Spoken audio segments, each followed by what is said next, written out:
All right, let's see here. Everything looks fine and dandy now, thankfully.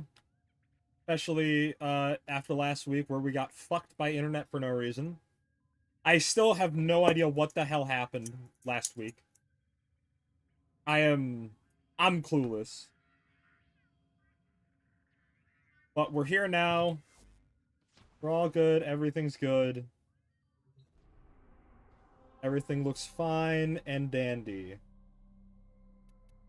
So let's get into it, shall we? I said I got no clue what the fuck happened last week. Why my internet decided to suddenly completely like shit the bed.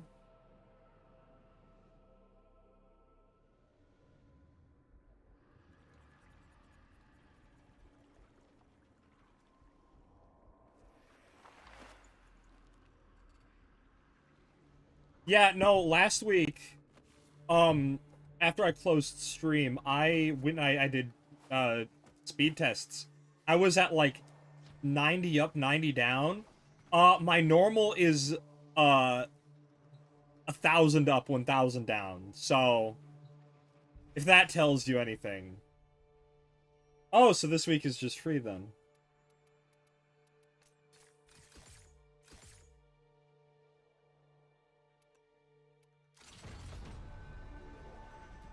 Let's see. We got Ema, Sicarus, and Free Slot. Dick. What do we bring? What am I feeling? Ema?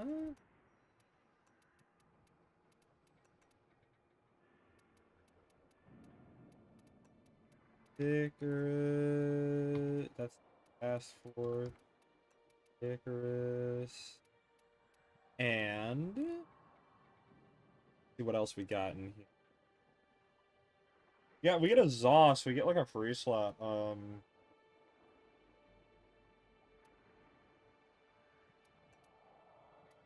That or that. What's the what are they? Art glyphs. Unified purpose.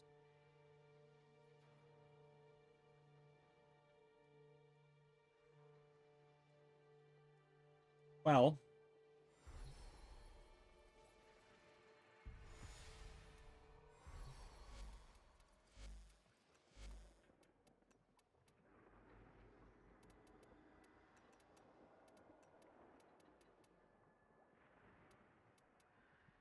we recently got that heavy blade skin. I feel like there's another one we got super recently that I don't remember.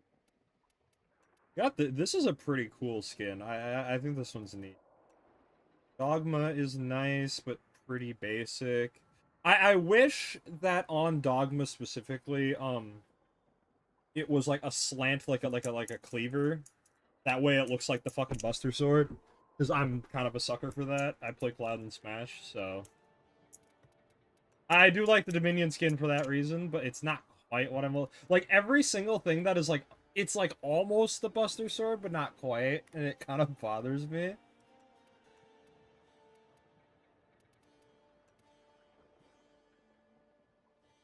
Also, don't like how thin this one is.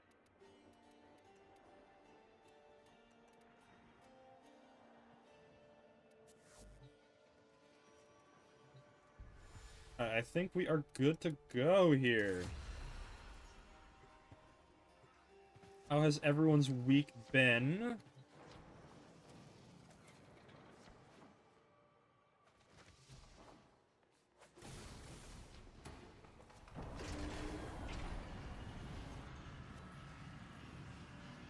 Hope everyone has had a wonderful, wonderful week. I said I regret that I wasn't able to stream appropriately last week. That really sucked, but here we are playing makeup.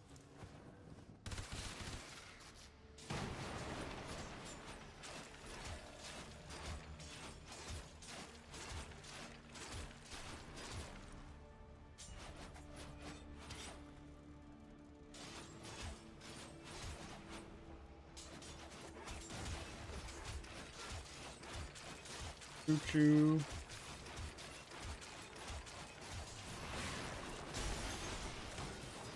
Beyblade, Beyblade, let it rip. Let's fight and spin the metal face off. And with the battle, no time for doubt now. No place for backing down. God, that was such a good fucking cartoon. It was wild, but like, I think it was pretty underrated. It was always on in the mornings before school. I definitely got exposed to quite a bit of it. It was one of those weird things where, like,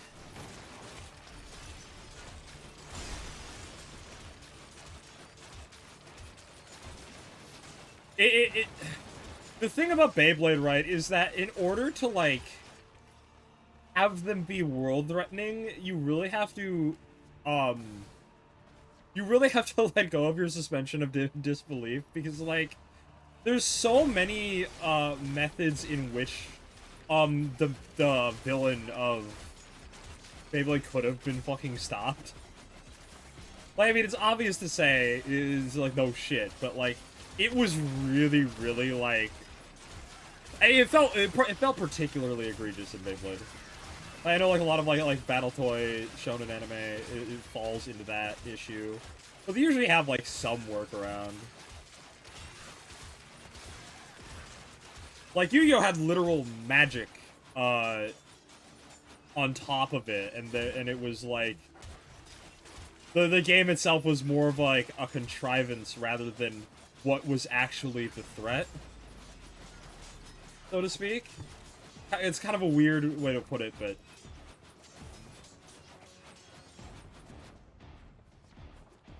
Also depends on which version, which season you're watching, but I digress. We're still in the waiting room for the next dev stream, which is this week. Dev stream is this week. Very excited about that, everybody. That's gonna be Friday. Friday. In the Thunderdome. Dev stream's happening. We're finally probably gonna get some real content to look at. Am I on the right fucking build? I don't know if I am.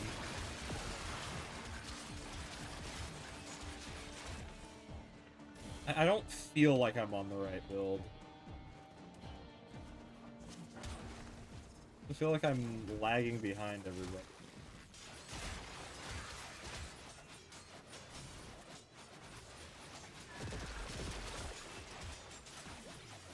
I think this might be an influence build, actually. Potentially, anyway.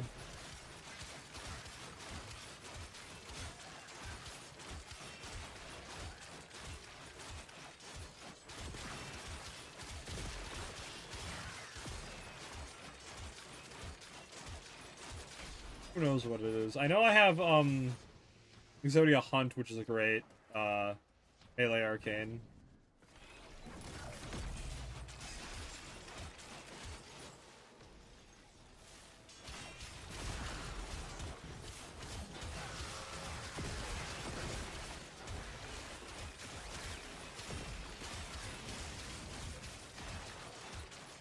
There we go. I think this is the right build. If not, oh well. I guess we'll just shit the bed or something. Who cares? But yeah, Destiny 2 was announced to be discontinued this week, which is very interesting. Not something I necessarily expected to see, but like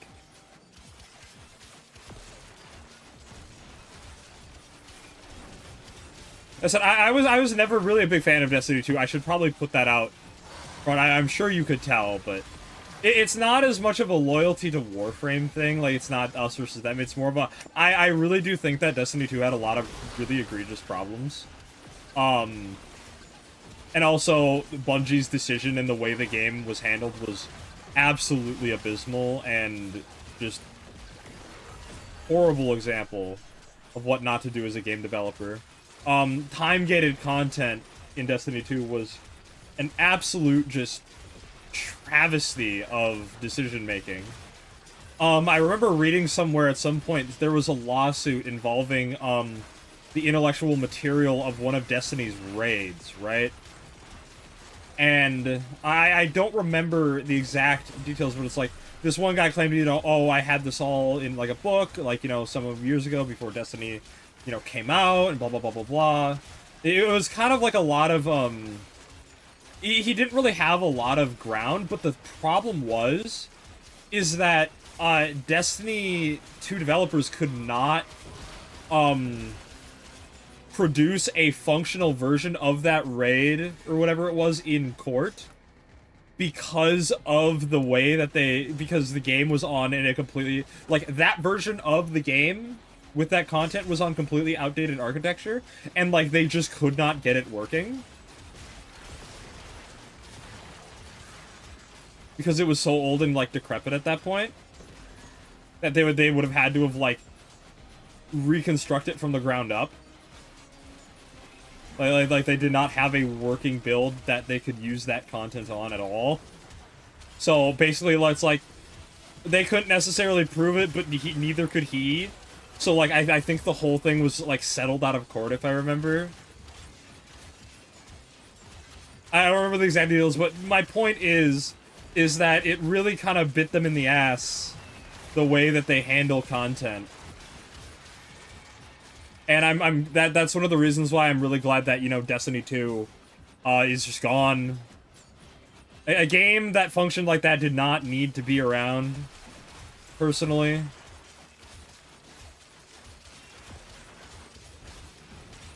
Really not a fan of it.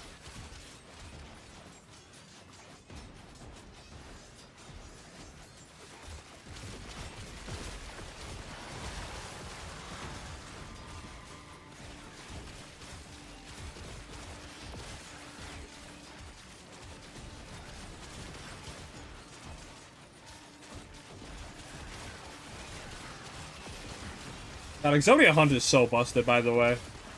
If any of you guys ever were looking to Zaws, Exodia Hunt is crazy.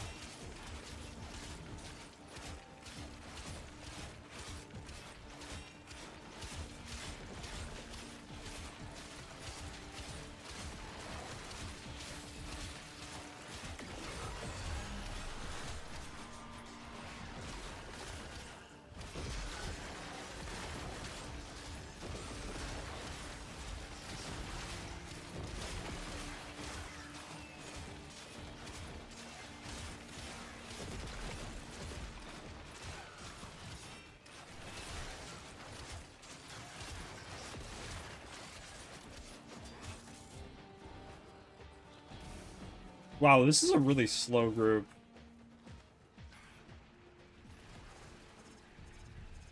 How the fuck did... How the fuck?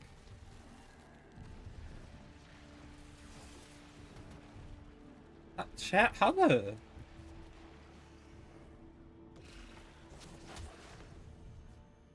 Can I please, like, bullet jump properly?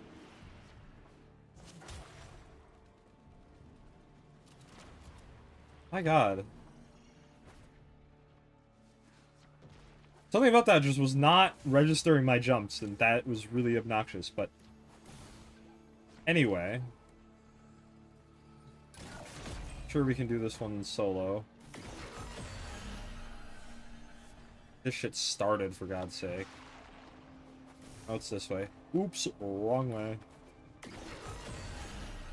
See, it's that simple. You just pick up the thing and you move it, you know?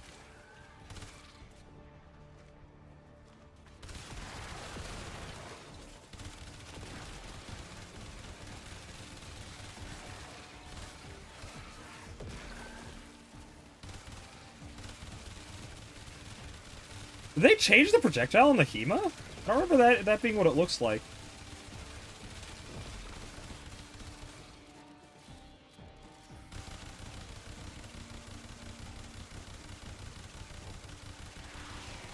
That's so much multi-shot, my god.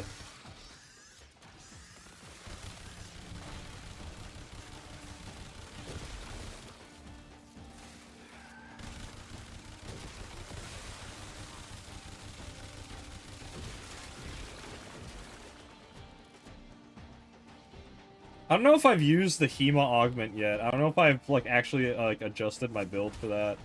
I know I have a ribbon for it that I have yet to, like, properly roll. I don't know what the status of that is. Or it was not last week, but I think the week before we were rolling ribbons a little bit. I don't remember what it was for, though. Escapes me right now.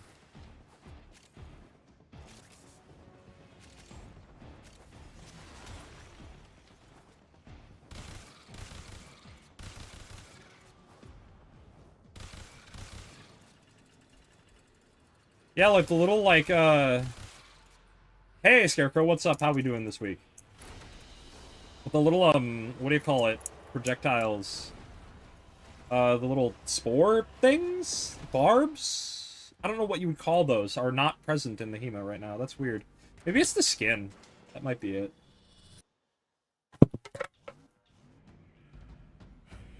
Another W for this skin, I guess. God, it's so good. This Tau rifle skin, that shit just hits so good.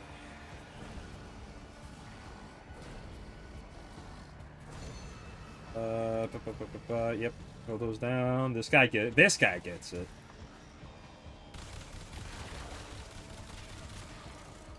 But yeah, after what I was saying though, I kind of got sidetracked. But Destiny 2, like I said, from what I know, I have not personally played Destiny or Destiny 2. I know friends who have. And I heard it's like there are some similar systems between it and Warframe, but there's a lot that's very different, and it's not necessarily the same game.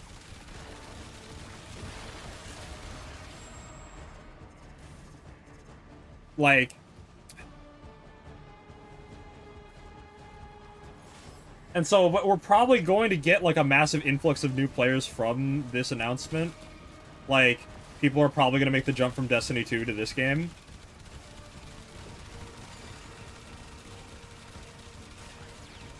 Yeah, that sounds about right. I said I wouldn't know much about either of those games. I've not played Borderlands either.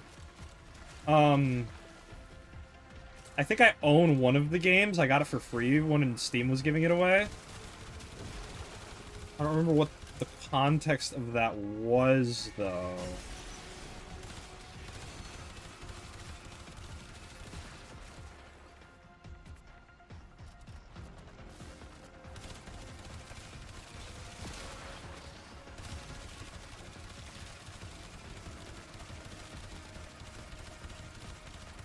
This guy, get the fuck back here, holy shit.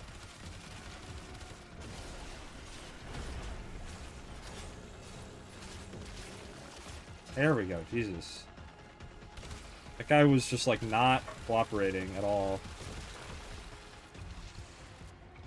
Just need to double check this Hema build.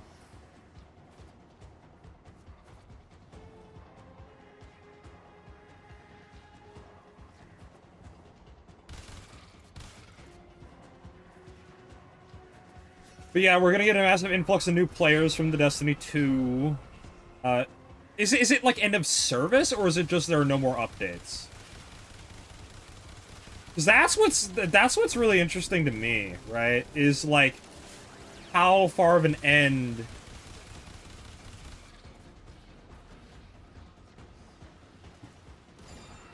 like. So I didn't look into the whole Destiny 2 thing too much, but from what I know, I know there will at least be no more updates, but I don't know if that means end of service. I would imagine they would keep the game up. I feel like a lot of people, I feel like there would be a lot more people pissed off if they were just, like, cutting everything off. I'm sure the game has offline mode as well. It seems like the type of game that could function in an offline state.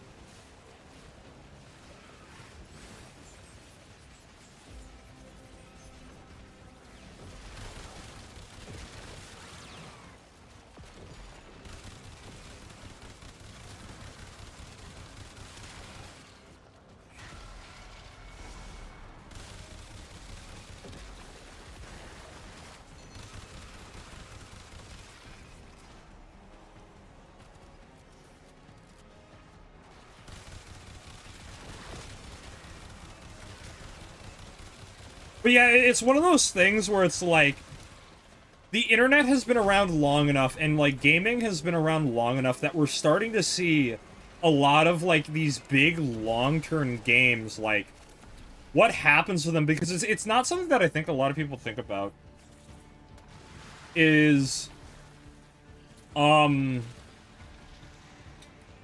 what happens to these games, right, after, like, 10, 20 years, you know? Like,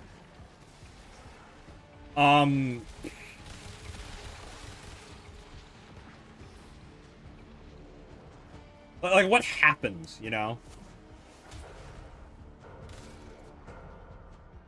Because we don't see it very often. Like games and such have not been around long enough for us to, like, consider, because you don't think about it, right? It's like, oh yeah, this game, it's going to get updates forever, but, like, I don't know if Warframe's gonna get updated forever. Like, I don't know how that's going to work.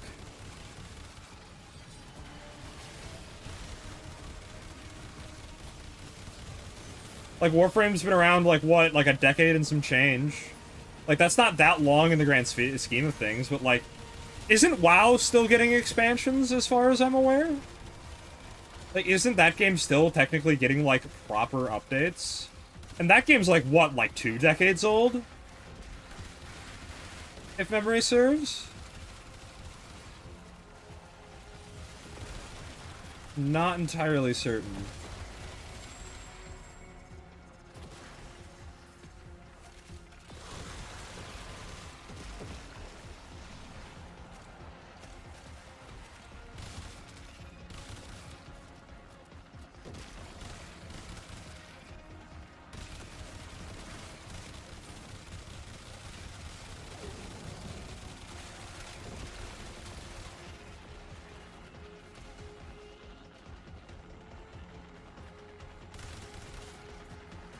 I mean, obviously it will, but, like, the way I see it, right, is I think that there is a world where, like, I think that Warframe's gonna go on a long time, because, like, that's, like, DE's whole thing. Like, you have the whole company that is essentially, that's all they're doing is Warframe, right? And, like, the other thing is, like, engine limitations I don't think are, as big of a deal, especially when you have somebody like Steve constantly fucking with it. Like, I swear it's every other update, Steve adds some giant fucking back-end overhaul somewhere, either to some rendering engine or some graphical doohickey or some this, that, and the third thing, right?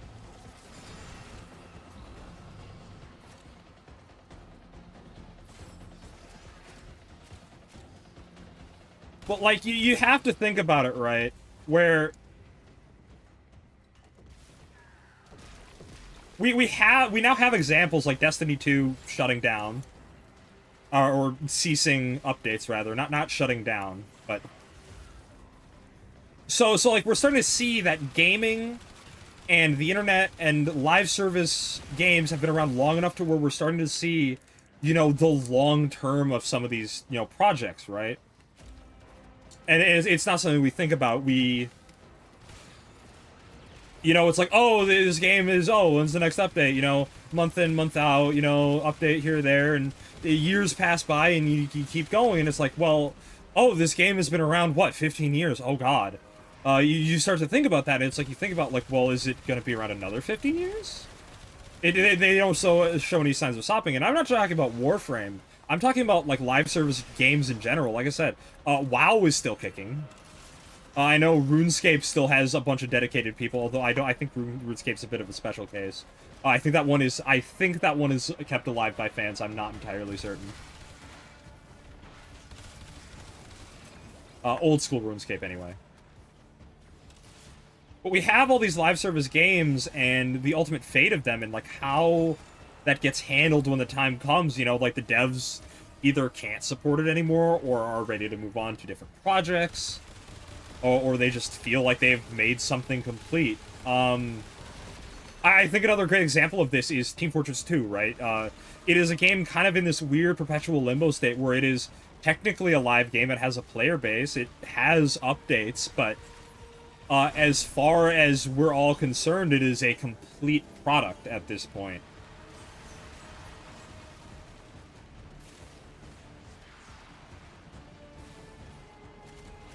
So we have to look at it, right?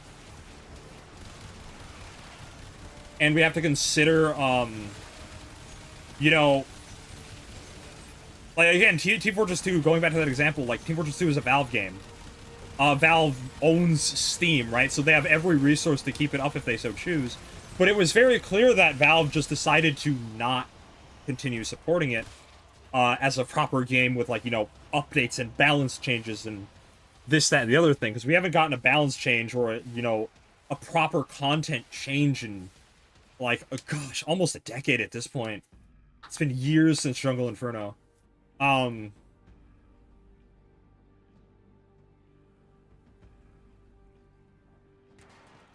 so we see games like that, it's like, okay, well, if a company like Valve backing a game like that has a huge prolific cultural impact, like, what happens? Like, you start to see, you know, the player base hangs onto it, you know? As if the game is playable, the player base is going to clutch onto it as long as they can.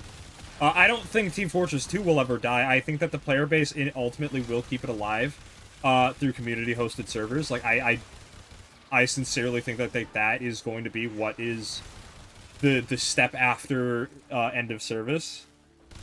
But when that is, I don't know. Because there is, you know, an ear to the ground for TF2, and that we might actually get a proper update after many, many years with the MVM update that they've been teasing on the dev blogs, which is very rare. So it's like we're getting this weird, like, unusual amount of activity from the Team Fortress 2 devs, or dev at this point.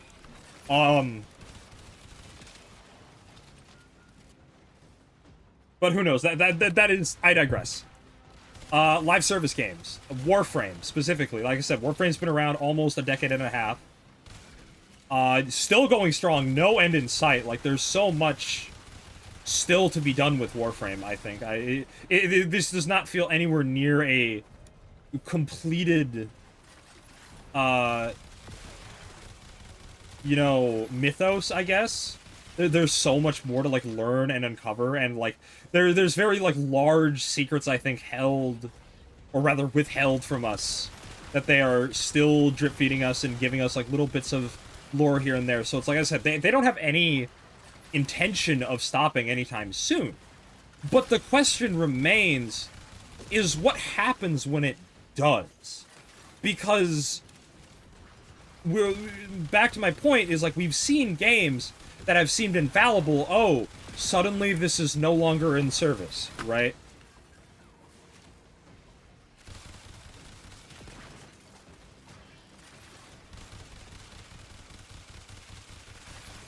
So we have to, like, look at it as, like, okay, well, maybe it won't be even in the next decade that Warframe ends.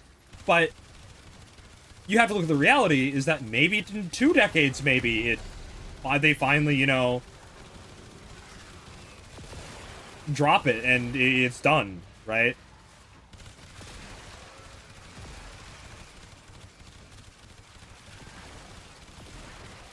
Like, they can't, like they quite literally can't possibly keep it going forever.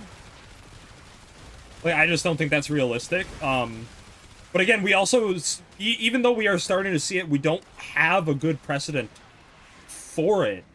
And the game with this scope, like, where it's going, because like I said, one of the, like, the longest running, I guess, big games, World of Warcraft, is the best one I can think of, and, like, that is still technically kicking. Like, I still think that they get updates somewhat regularly. Semi-regularly, at least. Like, that is a functioning, breathing game still, despite its age, so I think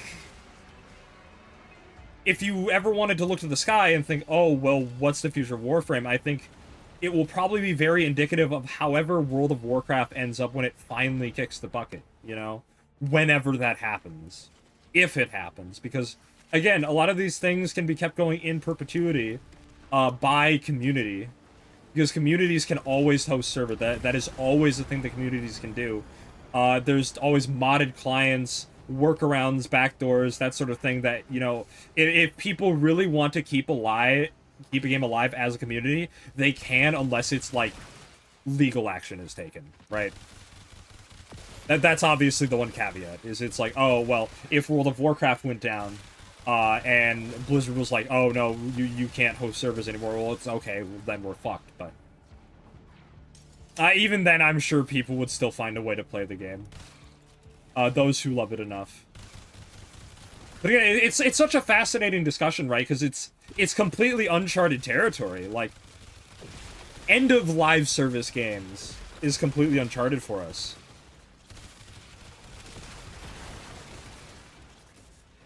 Like, there's just no precedent for these sort of things happening. So, again, to see stuff like, again, Destiny 2, you know, a big name. However long Destiny 2 has been around.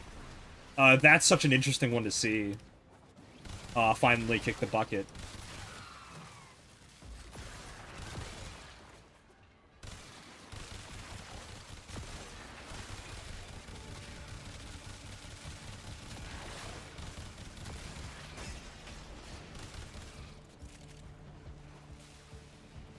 Yeah, again, Warframe isn't ending anytime soon, but when it does, it's going to be interesting, I would say. I think there is something to be said about that.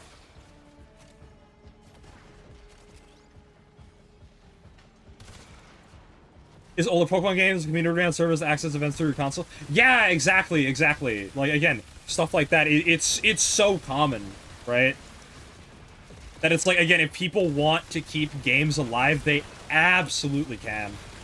It's simply a numbers game at that point of, like, oh, how many people still want to play this game? Okay, if there's enough, then it is hit critical mass, and one of those motherfuckers is gonna find a way to, you know, create a server or keep shit alive. It's simply kind of inevitable.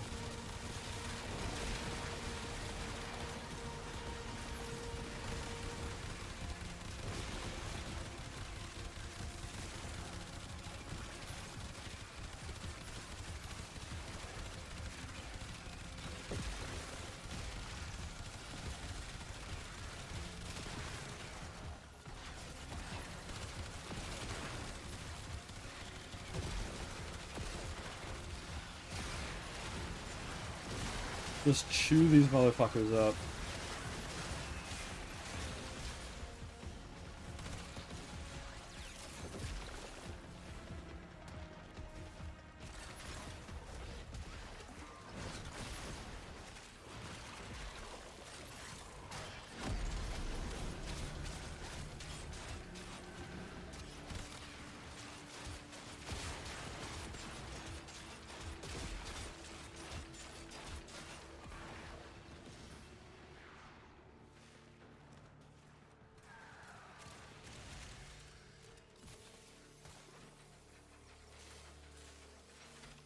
Like I said, I think as long as Steve is around, I think like that will help keep Warframe going for quite a while. Because again, he's always so interested in, like, you know, messing with the engine and upgrading it, and, you know, continuously pushing graphics, making the game look better. Like, he's always pushing the envelope with that kind of stuff. He is so, like, intent and well known on just doing that. And, like, pushing the boundaries of the fidelity of the game. And you can see it in, you can really see the bleeding edge of that in, Soulframe as well. I think that that's something definitely really important to look at. Is that his work on Soulframe, you can really see him pushing the envelope for that as much as he can. Again, I might have to play Soulframe on stream again. It's been so long. Just give it another shot, see how it is.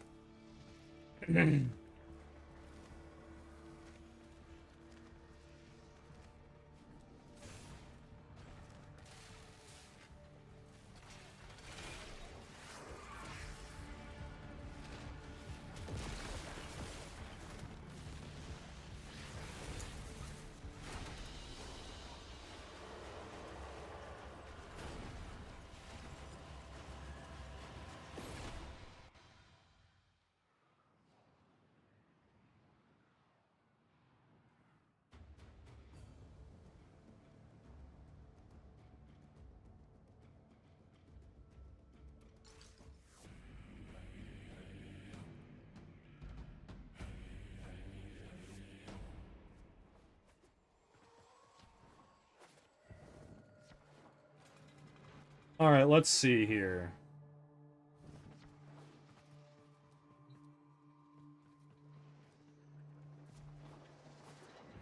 After this, we have our usual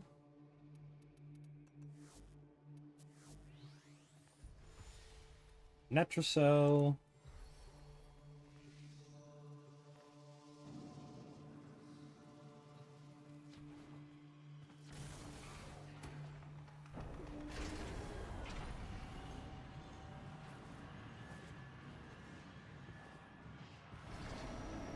We don't have a date for the next Jade Shadows, do we? I really don't remember if we do. Because I know we have one for the dev stream. That's this Friday, if I recall.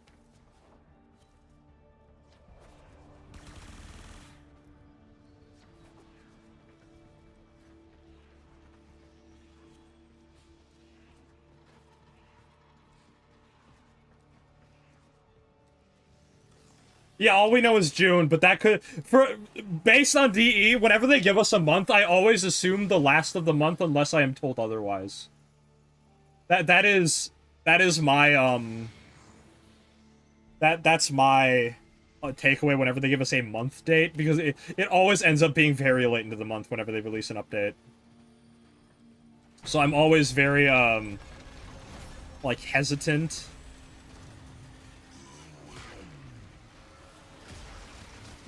Oh my god, bro. Bombed with shit for no reason.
Which makes me wonder if on the dev stream all they're really gonna go over is, what's in the update, you know?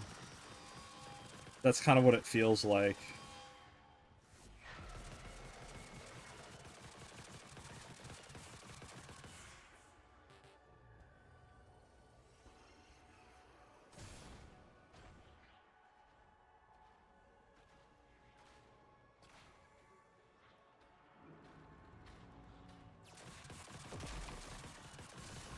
I said, it's just this news drought is really killing me. It's just, we're just kind of in this, like, kind of waiting hell phase where, like, the dev streams didn't give us enough to, like, you know, gnaw on. And so a lot of, like, the last dev stream was just, like, teaser material and, like, here's the update, here's what it is, and then there's just, like, nothing about it. Like, again, the only thing we really have to think about is Nidus, and it's like, you can only really talk about that so much. Again, as much as I am excited for Nidus's, rework, to see how they fix him up, because like I said, Nidus is, as I recall, Pablo's baby.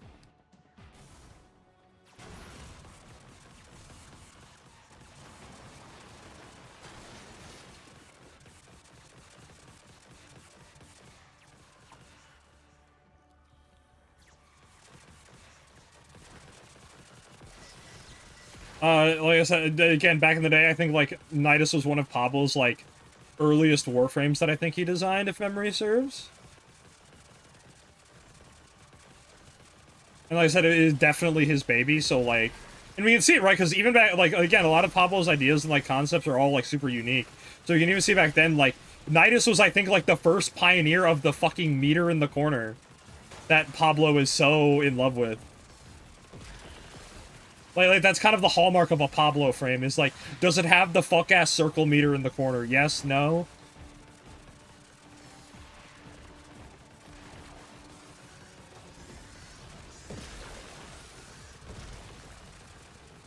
FF14 job meter. Yeah, pretty much.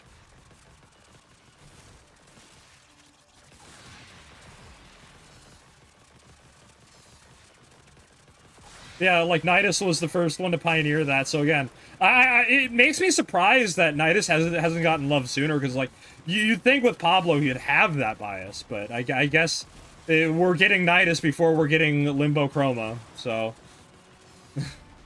Please, Limbo, please, I'm begging you, Pablo, just... Fuck it, either do it or say you don't, and, like, let hell break loose, you know? Like, give Limbo... Again, like I said, I don't think Limbo actually needs that much. He just needs, like, little changes, I think.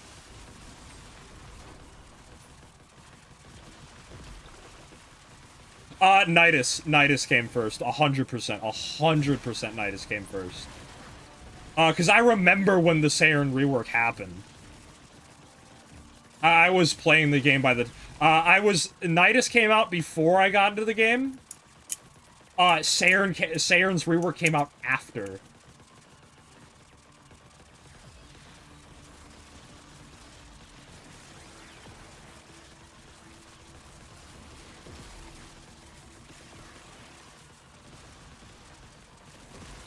God, I remember that Saturn rework, right? Like, because the thing is that Saturn before that rework was, like, still really strong as a Warframe.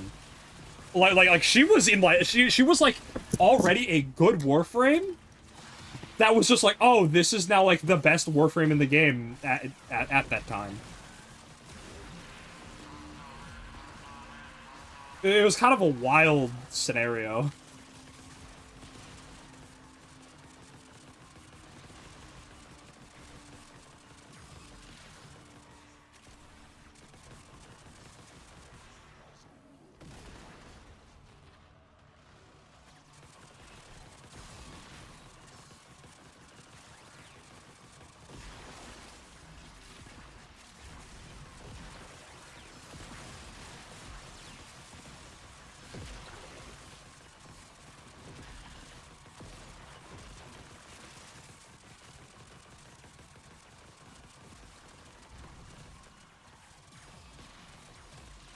Oh. Again, it really does all hinge on how good his one feels to use, I think. And then, like, that's all I can say about it. Because if his one feels good, and also he is, as I recall, he is getting buffs to his health, right? Like, that is a thing that he is getting. He is getting notable health buffs. As far as memory serves.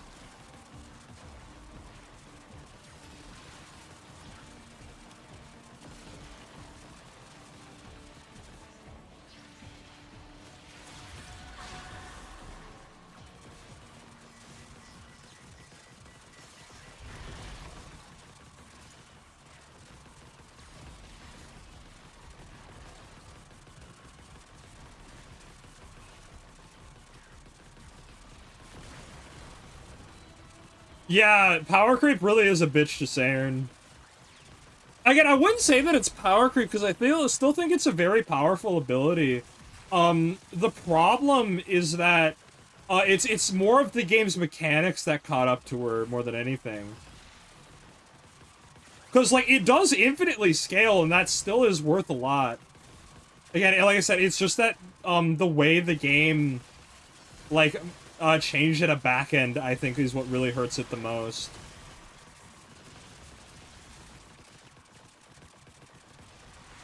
Yeah, well, his 4 is still dog shit, I think. So I'm not... I am not crazy about seeing whatever his 4 offers unless it gets crazy. Because I'm sure probably maybe his, Yeah, that's right, he's probably gonna get changes to his, some of his augments too, I would imagine. So that's something that's gonna be interesting to see. Just how they fuck with that. There's a lot that could be messed with there. Depending on how decrepit they deem it. Maybe we'll get to see footage of the rework on the dev stream. I know. You know what? That's probably what they're going to show. They're probably going to show footage of the Nidus rework since we didn't get any.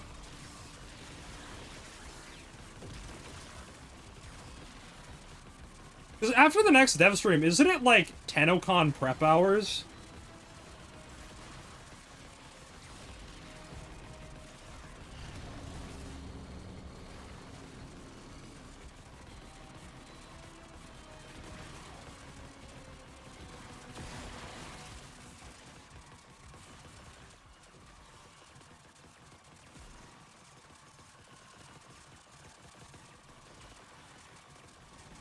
Yeah, that's what I thought. When is TennoCon again? I forget.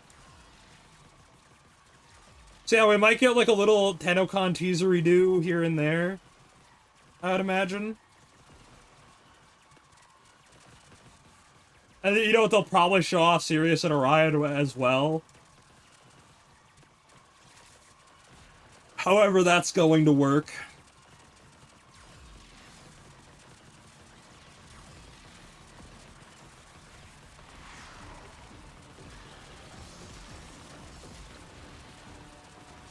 Whoop-de-doo, maybe Stalker will finally be fucking playable.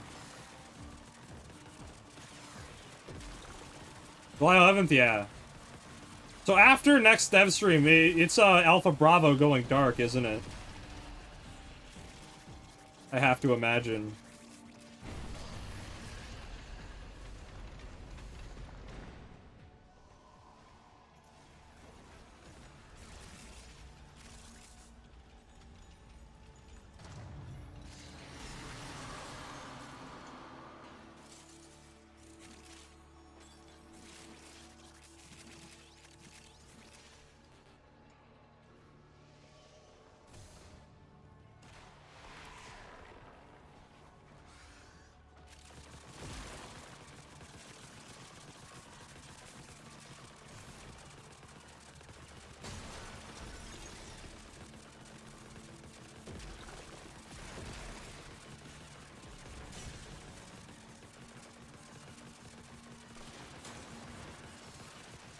That would be interesting. I don't know if they would go that way, but I think it would be, I think that would be nice to see.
Alright, now it's on to Ichie.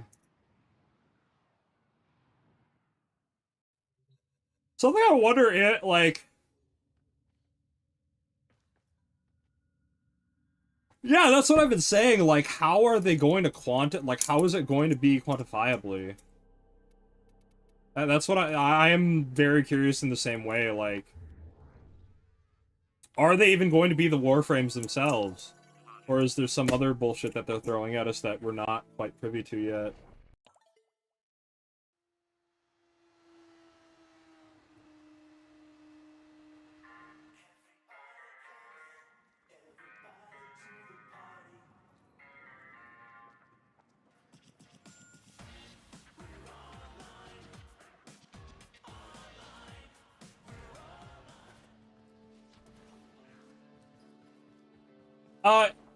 My feeling is that it might be separate Warframes, but if it's not, it's going to probably be like an Equinox situation. Although I really do think it's more likely they're going to be separate.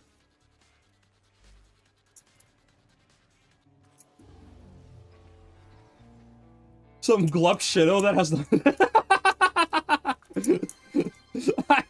That's a reality I could see, but I don't think that's what it's going to be.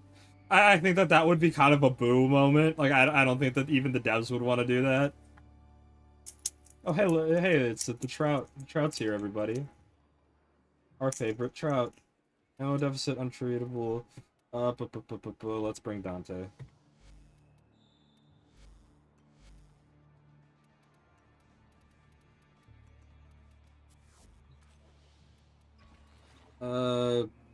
Azethane, Stubba, Encore.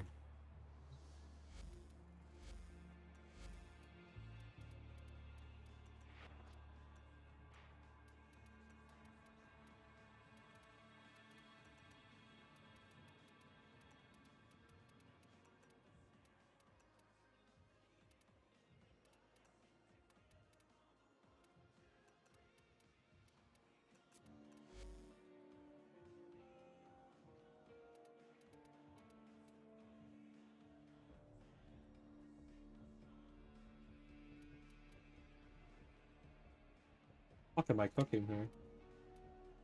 Dear Christ.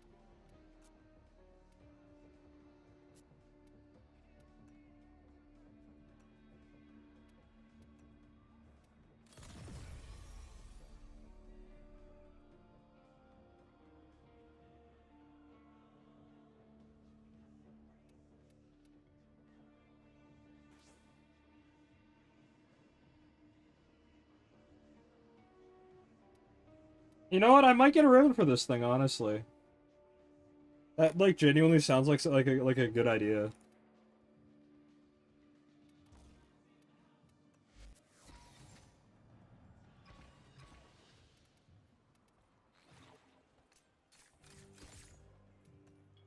All right, let's get her on out.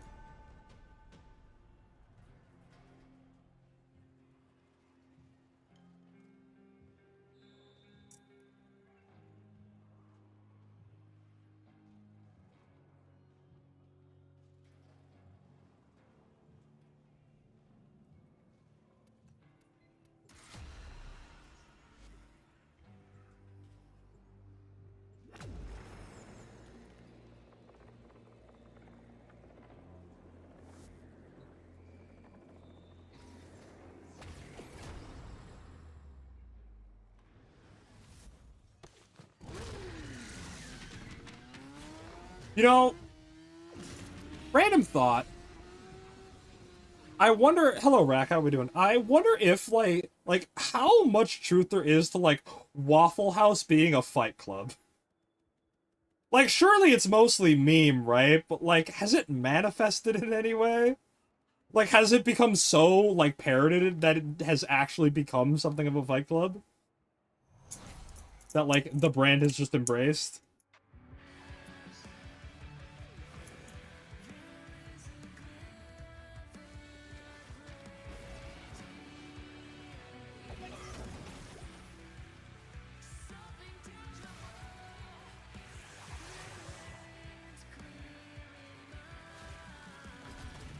Oh, what the fuck?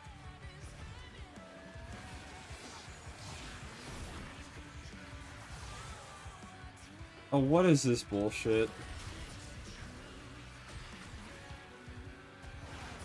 Can I please cast my fucking abilities?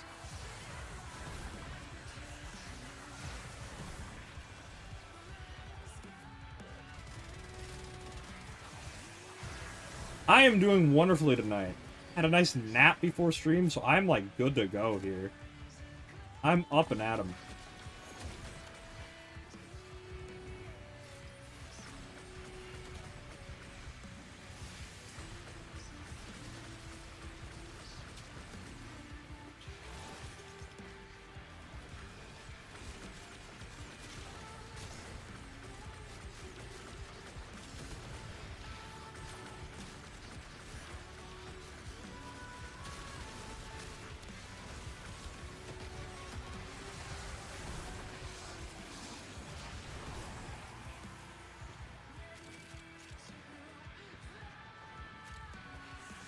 Oh. Hello, Flare.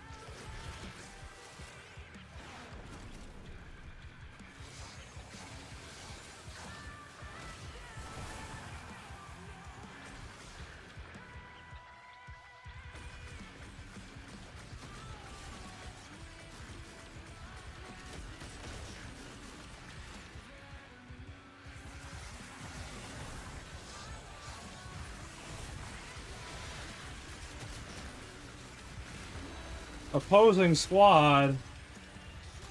What opposing squad? Game making shit up, I swear. You know, I will say, as much as I think that this is not the game for PvP anything, I think I genuinely feel like Face Off was fun. Like, I loved that this game finally saw, like, this glint in its eye of, like, what could be called a true metagame, right? Because, like, the thing is whenever there's new content, you can always just, like, bring fucking whatever, you know? Like, the game never really asks anything specific of you to bring, and that's by design. But with Face Off, because of the nature of it, people really started to develop a sort of meta for it. And, like, that's always so interesting to see emerge in the game, right? Is that people have a task, they do their task, within the group, you know? Because back when Face Off was around, I think, like, the group comp was, like, Garuda, Necros, I think one of them, and then one of them was, like, Wisp or Volt. I want to say Wisp was the more popular one. As, like, the support buffer, and then the third was, like, whatever. But, like in fact, it's like, oh, you really want to have these 3 Warframes in your squad. And, like, that was interesting, you know? Like, that was cool to see.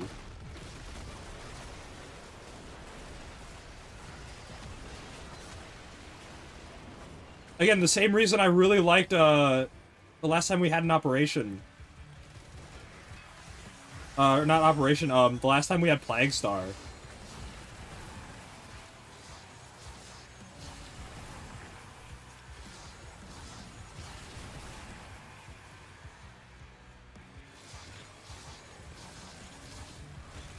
I've talked about this a little bit, but I think that Warframe is really at its best when there actually is some kind of metagame involved for a particular mission, right?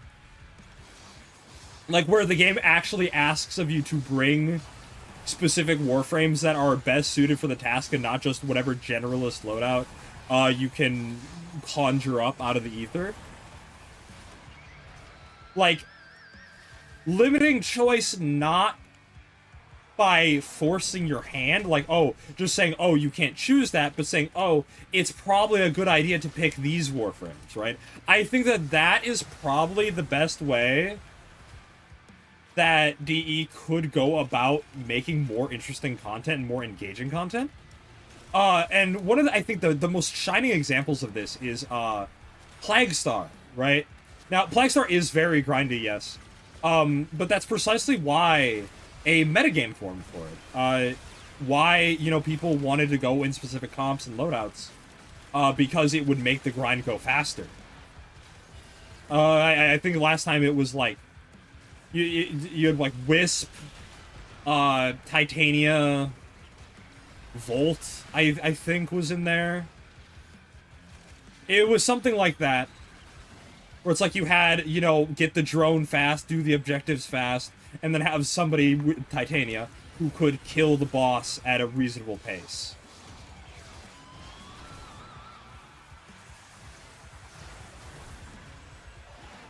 I always find that that was, yeah, Nova. Nova was, I think, in there as well. Again, kind of goes along with everything else. Yeah, just having a team comp.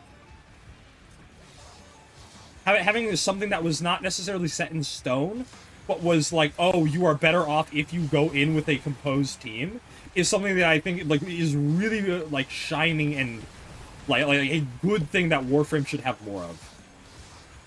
And the way we got into this conversation was Face Off, and Face Off had, when Face Off came out, I grinded Face Off because I was finally ready to get the Conclave skins for weapons. I was really excited to get the Strun Conclave skin. Really, really like that one. Super glad I grinded for it. But that was basically all I did when 1999 first came out as an update, was grind for those in Face Off. Day in, day out was that. And in doing so, like, it was very clear that, like, a metagame was gradually forming, because there was actual incentive to win. Like, it was fine if you lost, but it was way more efficient to win.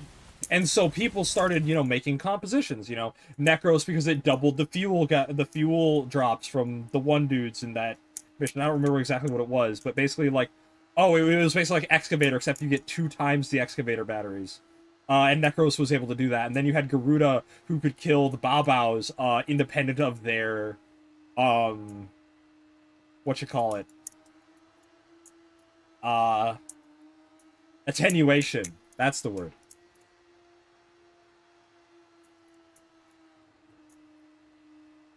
And then you had Volt and Nova Wisp, mobility warframes that could buff the whole squad, so you could, you know, obviously move around faster.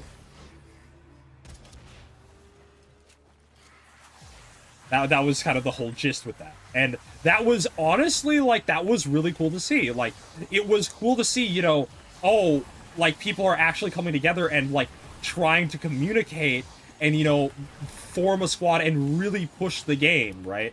Because something that I think a lot of people don't think about is that, like, teamwork is the most broken thing in this game. Creating coordinated squads is the most broken bullshit thing that you could possibly do in Warframe at any given point. Because the game is, like, there's very rarely an incentive for teamwork to emerge in a given mission. Very rare these days, and I think that's by design. I think they want to allow people to play what they want to play, generally speaking. Like they say, it's like, oh, well, my favorite isn't good for this, so blah, blah, blah. And they don't want to have to balance like that. And I think that that's perfectly reasonable. I think that that is fine. I think that there are benefits to the design philosophy of, oh, don't create specialized content so every Warframe can be viable for any mission. I think that's fine. I don't think there's anything wrong with that balancing philosophy.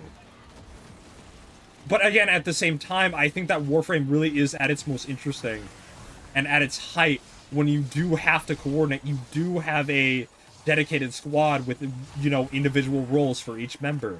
I think that that is really, really cool gameplay that I would kind of like to see a little bit more of. And, like, yes, does that open the door to more toxicity? I think it does, and I think that Warframe's current design philosophy is exactly why there's very little toxicity, is because, you know, it's basically solo with friends, right? Like, you're all working towards the same mission, it's just 4 of you doing the same thing at the same time.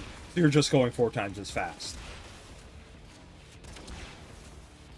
So it's not like, oh, if person C in Squad A isn't pulling their weight, then you fail the mission. That's not how Warframe works, right? Because of how it's currently designed.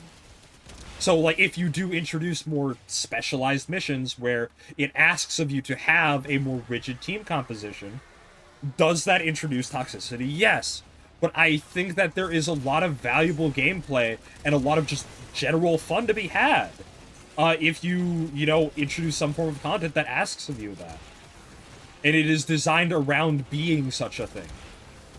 I would really like to see that sort of idea mentality make its way into some game mode. Do I think they will do that? I don't think they will intentionally. They might create a game mode where that is a thing that can happen, but I doubt it.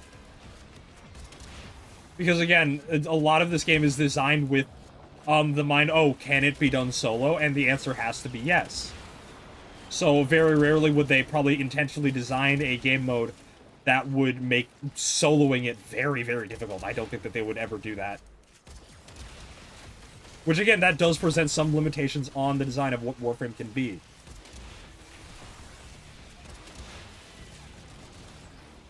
But no, I think more of my point is I wish that DE would take time to understand that a lot of the game is going to be played in a 4-man squad, and for them to take that into account when designing a game mode.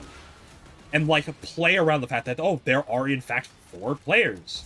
So, you know, 4 players can do things, right? You know, it's not 4 players working on the same goal. It's 4 players dividing themselves to accomplish an ultimate task doing different things.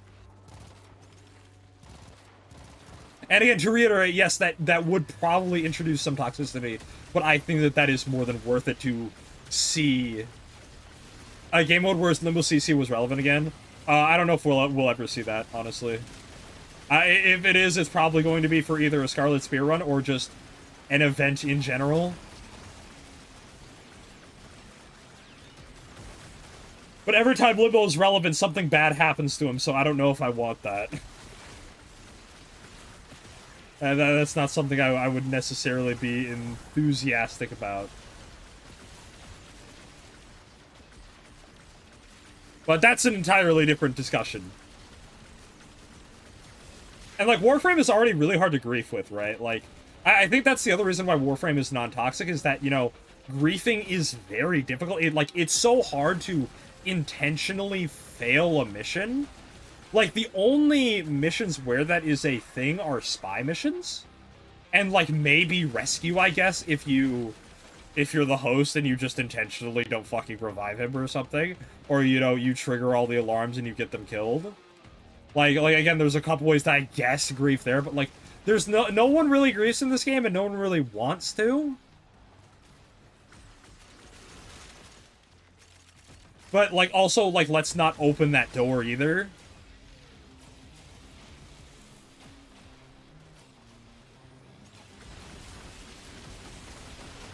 But I think that was one of the things that has, like, led Limbo to get hit over the years, is because he was one of the few Warframes that could negatively interact with teammates, and because that's so uncommon in this game, back then and now, that, like, an ability that somebody else casts can negatively impact other teammates, that's so rare these days, if not existent, that when it did happen with Limbo, it was kind of a big deal because people had never dealt with that sort of thing before.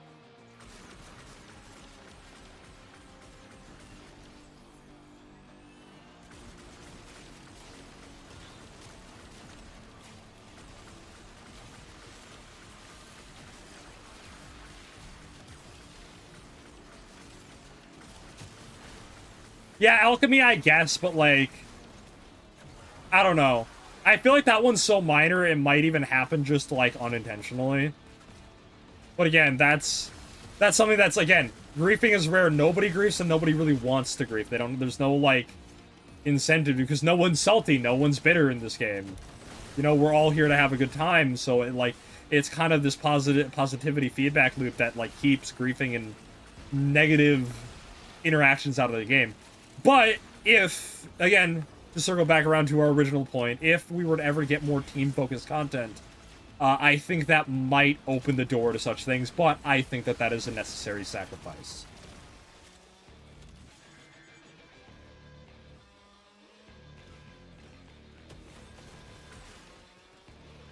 Yeah, more about the design of the game mode of the community? Yeah, exactly.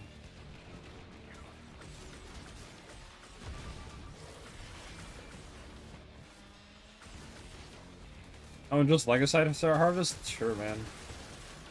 I can live with that.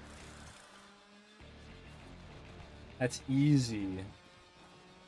Hooray, no assassinations this week, chat. Let's congratulate ourselves.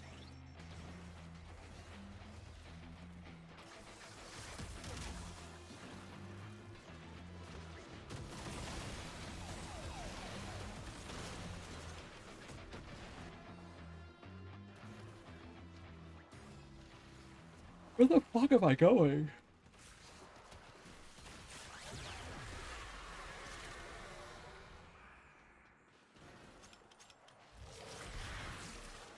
I can't see shit out of this thing.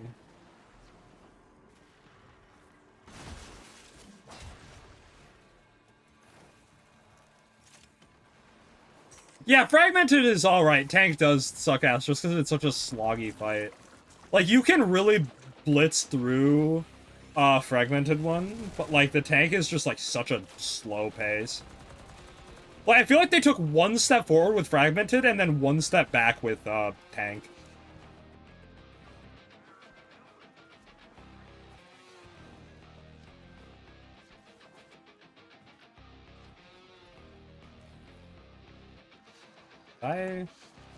There we go.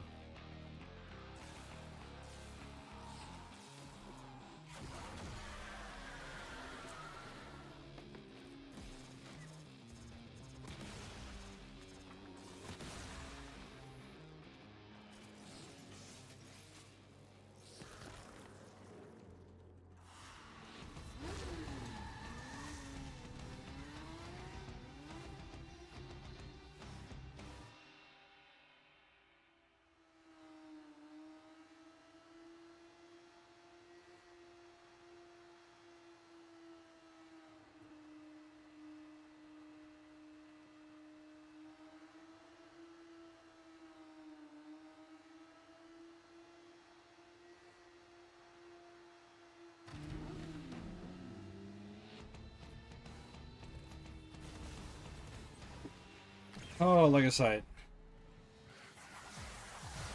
Enemies that want you to shoot weak points, but the enemy won't stop. But I'm distracted by their dummy thick ass, so I can't hit them.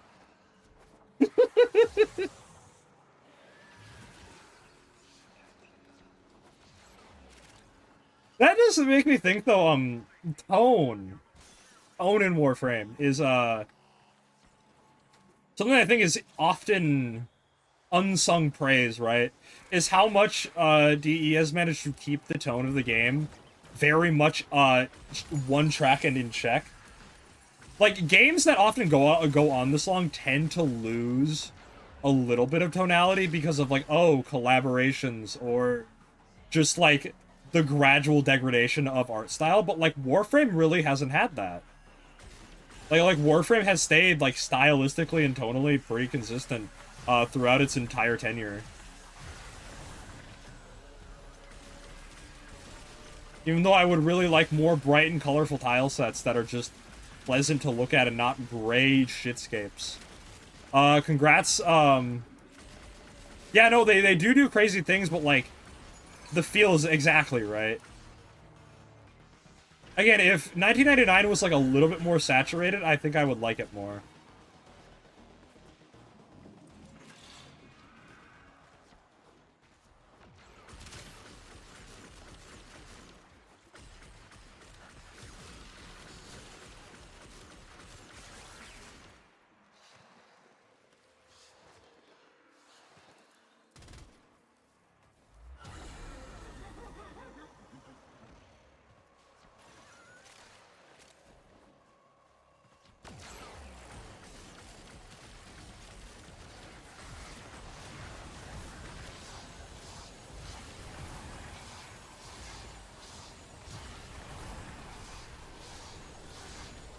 Those were colorful, they just kind of look like when you mash it. Right? That's such a good way to describe it. But, like, it is very correct, I think.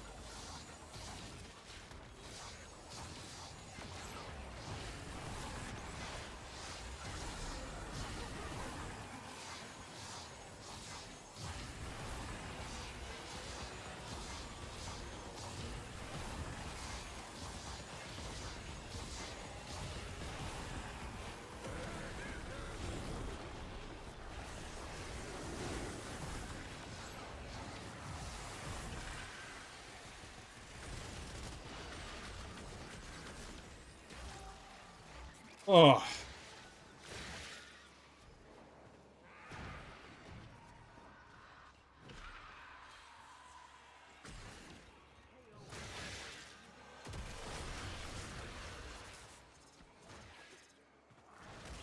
Yeah, and also, again, like I said, I really wish that they would diversify the palette a little bit more. Like, just give us a palette that's very vibrant, please. Like, I think that that's one thing that Warframe really misses as a setting, is, like, you very rarely, if ever, encounter a setting that truly feels like nature, you know? Everything feels so, like, inorganic. And I would love to see something that, like, genuinely feels like a natural landscape. Like, I think that even Soulframe has this problem a little bit with its art direction.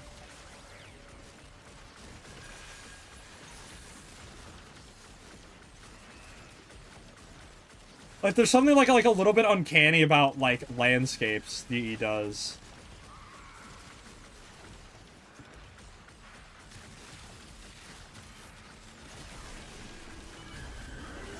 And, like, I think that that is part of the intent with Warframe. I think that that is very much not something that is, like, an accident.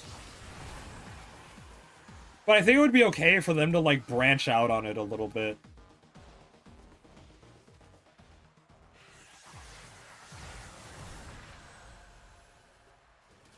Of early spring with brown dead grass? Yeah, exactly. That is one that bothers me, is that, like, Plains of Eidolon really could have been that, but it's just not. And that, like, sucks.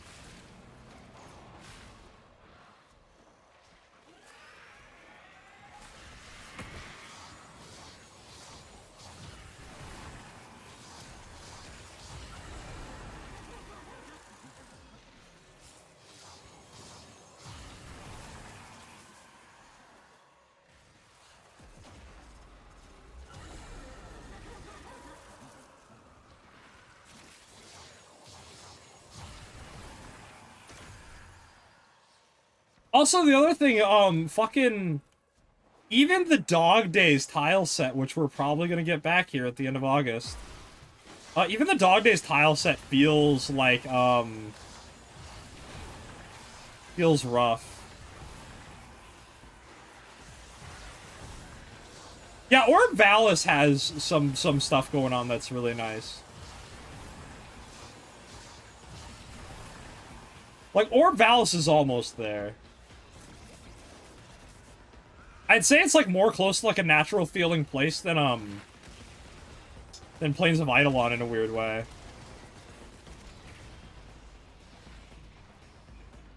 I think the other thing missing from Plains of Eidolon is tree density. And I mean, obvious reasons probably why that isn't, but that is definitely a part of that that I've noticed.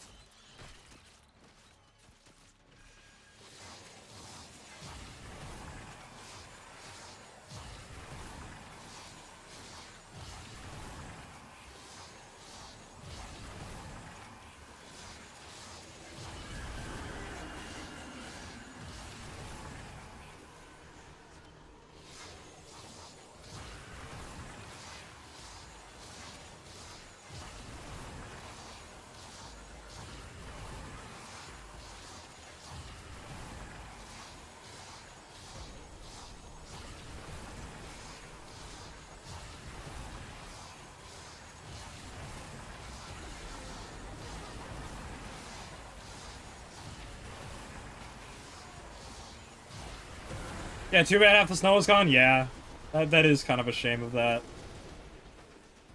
I really do get what you mean with that part.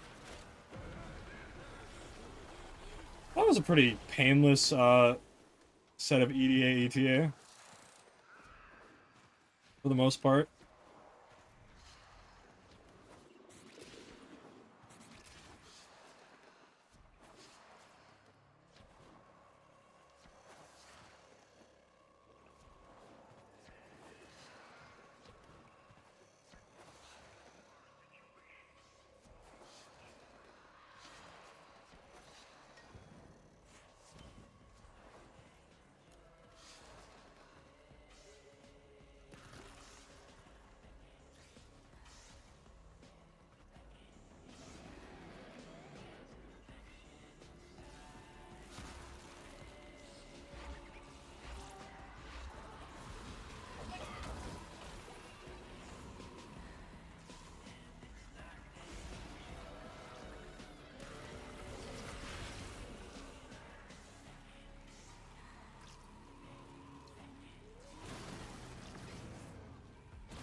They just had a world state change later in the story that removes some of the scars of the New War. It's been like 4 years, and that shit has been torn down.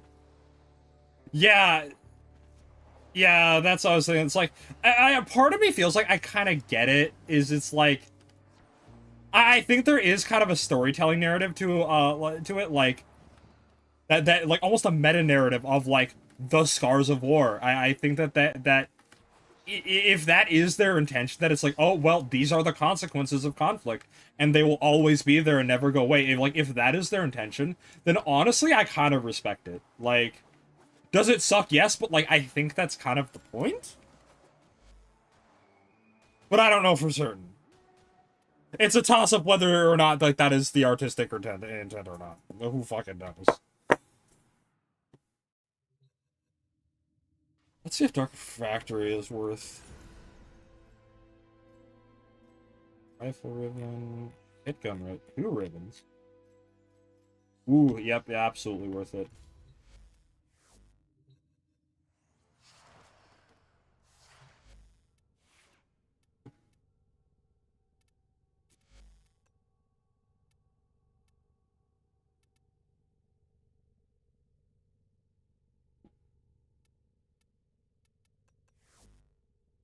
No, let's bring out fucking Corvex. We haven't had him in a while. Our fucking walking cannon.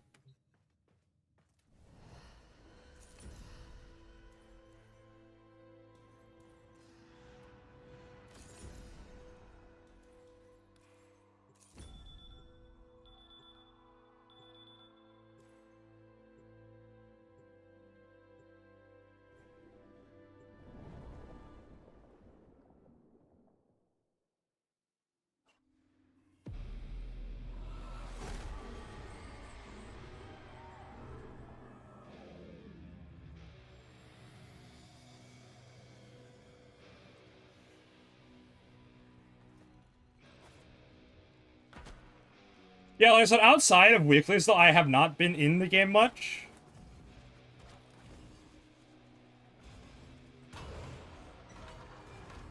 It's like, that's just like, I kind of do the bare minimum just to prevent burnout, you know?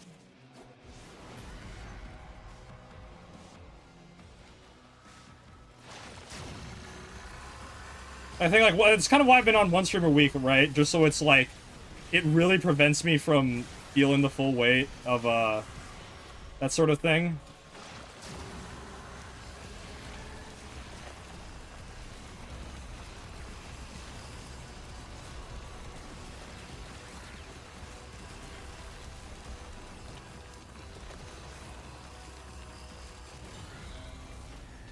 Damn, already? Shit.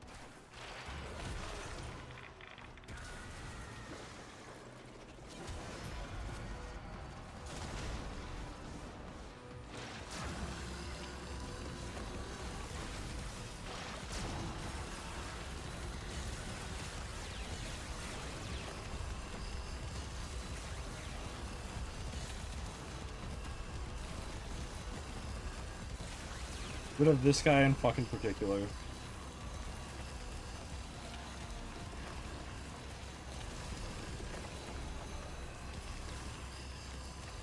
Y'all see, there are people trying to get Epidemius. No! Please don't make Destiny 3. I don't, and if they make Destiny 3, I don't want fucking Bungie to do it. That's for certain. Considering the bullshit they pulled with Destiny 2.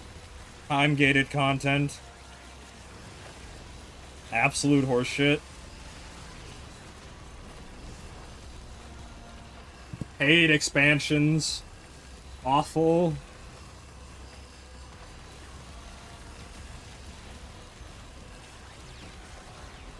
Like, I've been on Warframe for so long, to me, having an update be free is the norm. Like, the fact that other games have to pay for their fucking updates is wild.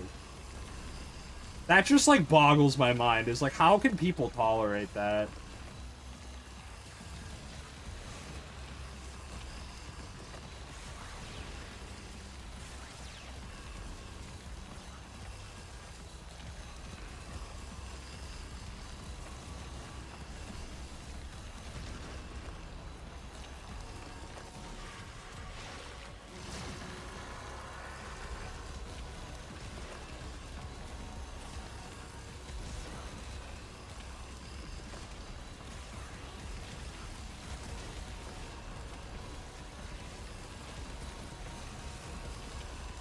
I don't know if Corvex was the play here, guys. I feel like the enemies aren't dense enough for it.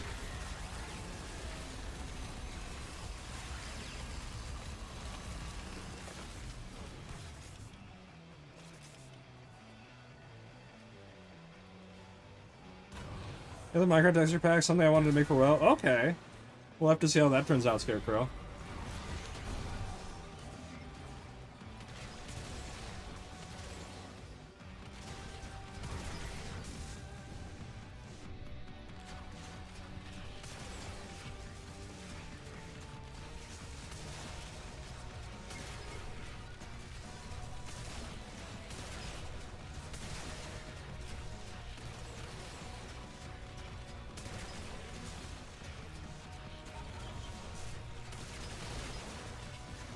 I don't know if Bungie will go out of business. I don't know.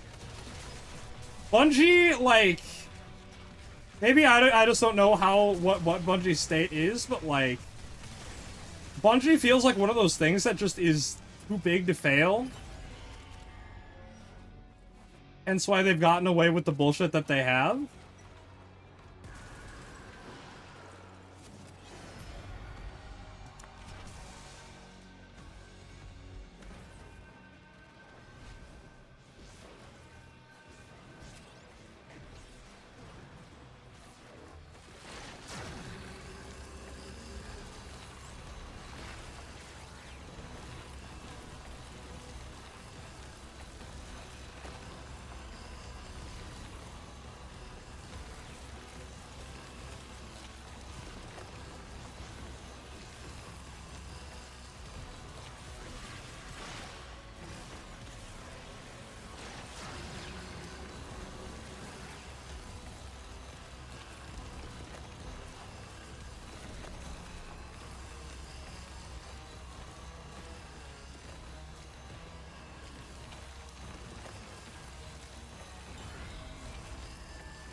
I don't use any penance that's evil Samaris for that disables your abilities if you use them too much.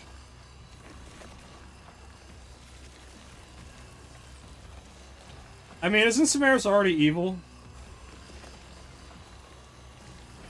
Isn't that just normal Samaris?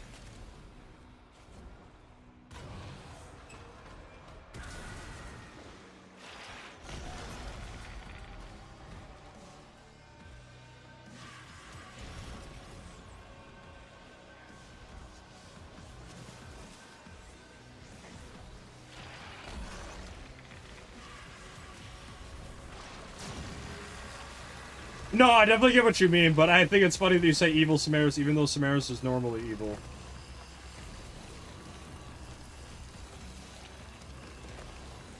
Like, imagine it was just Samaris with, like, drawn-on angry eyebrows.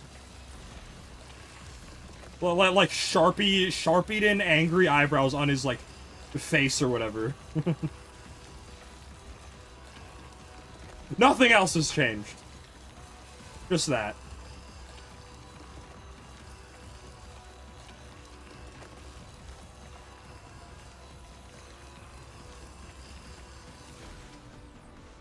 I definitely do think that there are characters that they need to do more with, though.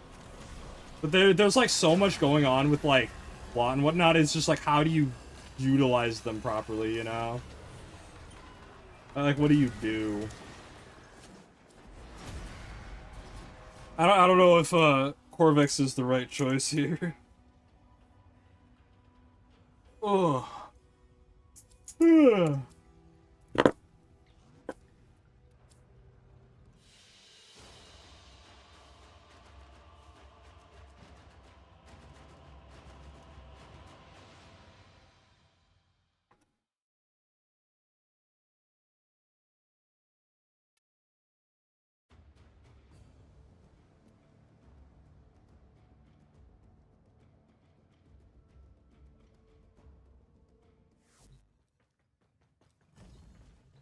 I said I'm still on the idea of, like, the evil Samaris just being fucking... Also, can we talk about, chat, how this orb from the what you call it, the ephemera, almost hits perfectly on uh the chess piece. Oh, if it was like in that circle, that would be fucking cinematography.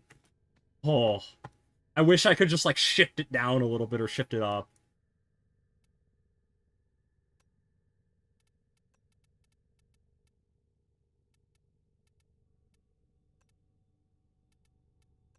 No, really, it's interesting though, like, I really think that Corvex feels like a, kind of an emplacement cannon, if you will.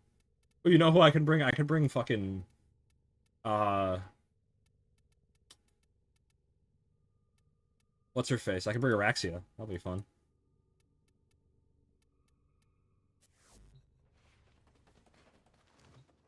Sir, your miniature son is showing. Of course my son is miniature. He's only 5 years old.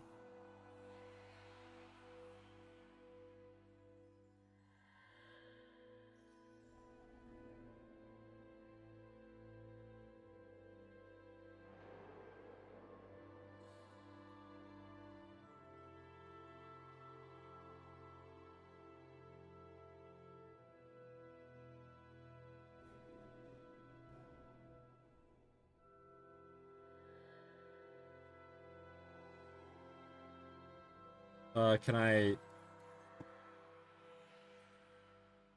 Can I,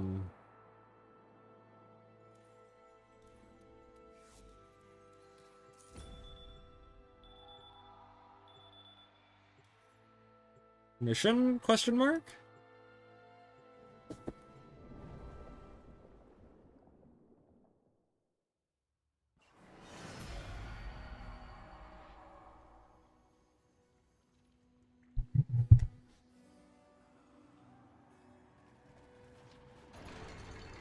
See if people join.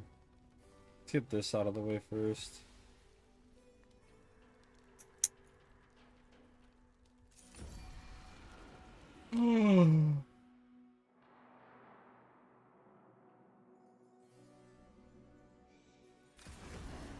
Well...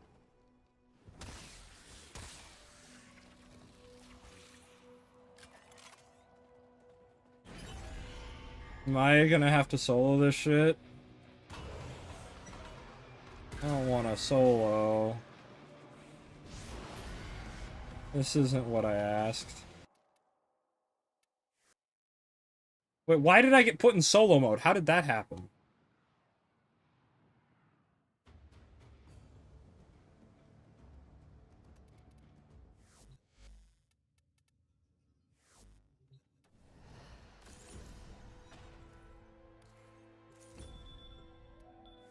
Can I get a, quad, maybe? There we go. Something.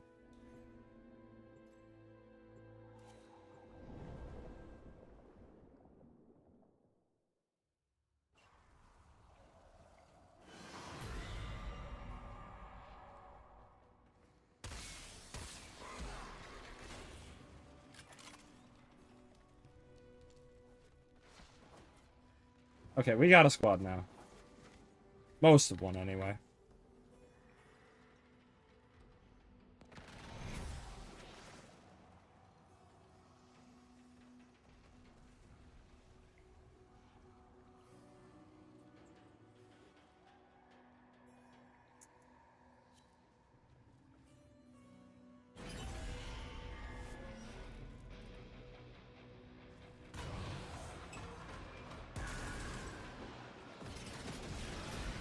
Spider-Man, Spider-Man, does whatever a spider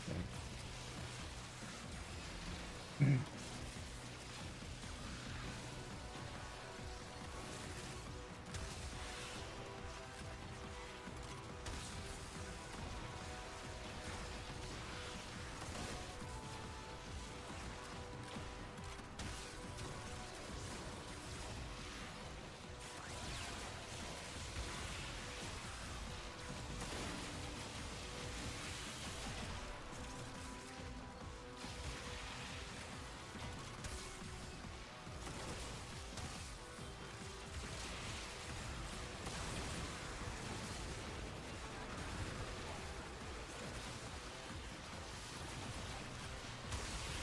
I love taking all this damage and having, like, a gajillion health.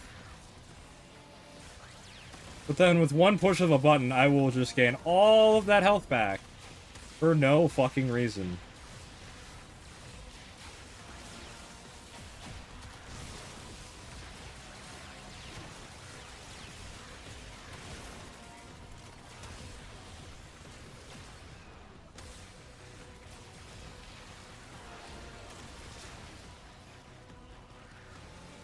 I really do think that, Uriel Subsume is a bit underrated. I think more people will come to see the value as time goes on. Because of just how fucking free it is. Like, not every Warframe is gonna want something like that, but the ones who do will fucking be stuck to it like glue. It's invincibility, it's a full heal, it clears status. Like... It's about as good as a healing ability can be without being something that is passively... Without it being, like, passive, right? Like Remedium is about as good as a I press this button, I heal can get in Warframe, I think. With it, within the realm of it being a pure healing ability. Pretty much, yeah. I wouldn't go as far to say that, because Remedium doesn't always work as well on some Warframes. Like...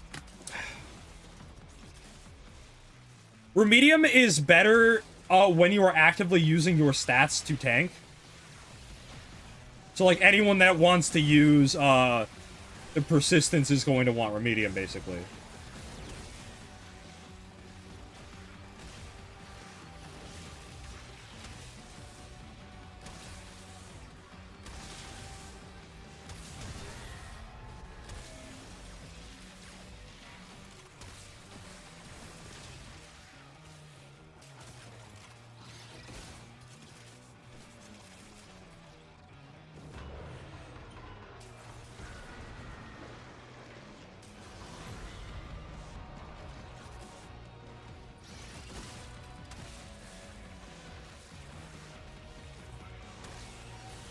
Oh, my spiders.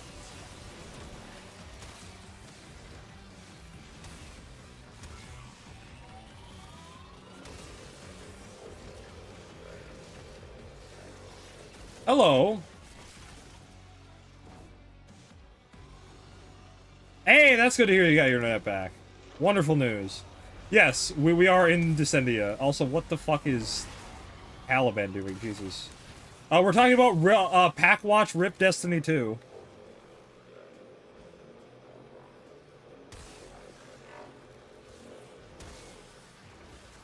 Honestly, though, the grind for Uriel is really not that bad. Like, if you're already doing Descendia, like, you're getting a lot of the resources as is, and, like, you barely need anything from Descendia, from Creator Rebellion itself.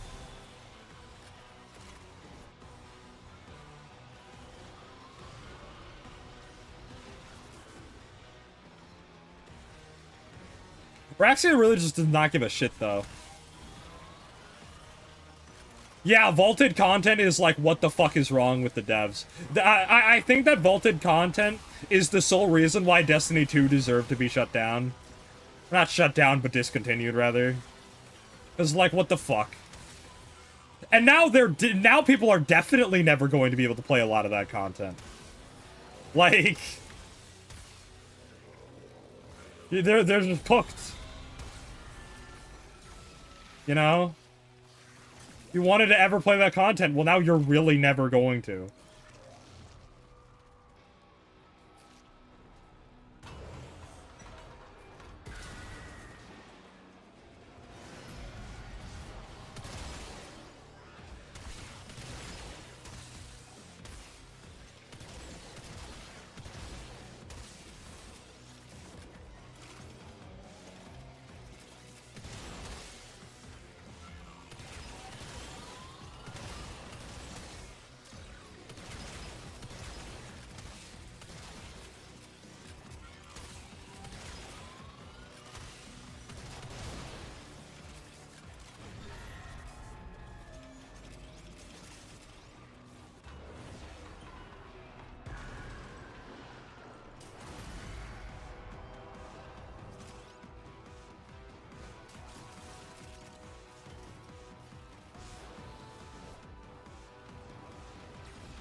Forgot that it's finally out. Motor Slice, I have never heard about. Ruleless Architecture Parkour, I see. What type of game is it?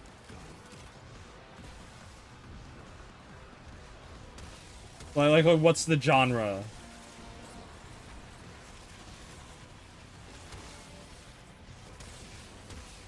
I've never heard of this game before, actually.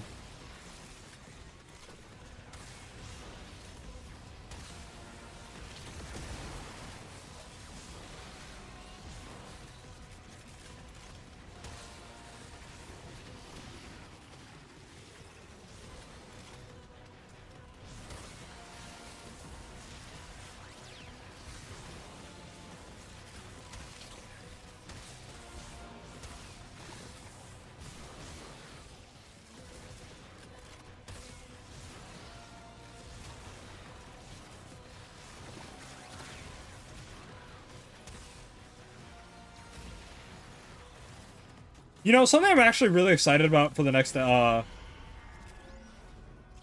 of the Colossus-esque platformer? Shadow of the Colossus, you say? Well, I think that is cool to see people taking pages from Shadow of the Colossus. This is kind of a hot take. I don't think that we'll ever get another Shadow of the Colossus. I don't think there will ever be a game that can live up to the standard that game set. I think that Shadow of the Colossus is so unique in its execution. Not even execution, but the way that it world built and story told is something that I think is almost, like, unmatched to this day. I think Shadow of the Colossus is, like, a phenomenal, like, masterclass in storytelling.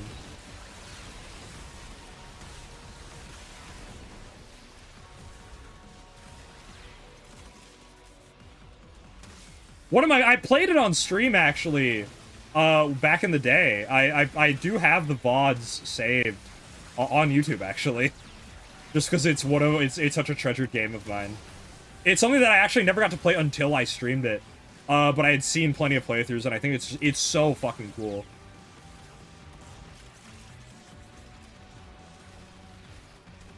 Sometimes to a fault, in what sense? An interesting take. Because the interesting thing about Shadow of the Colossus is that when it came out, it was actually, like, very poorly received, because it's like, oh, it's a big empty field, like, where are the enemies? There's nothing here.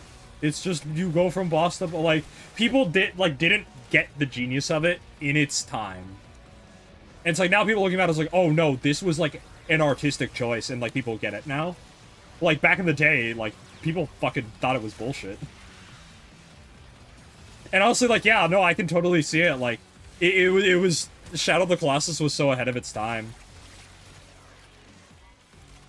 And it's also one of the times where I think the HD remaster really took away a lot of it. Like the PS4 or whatever remaster of it. I think really,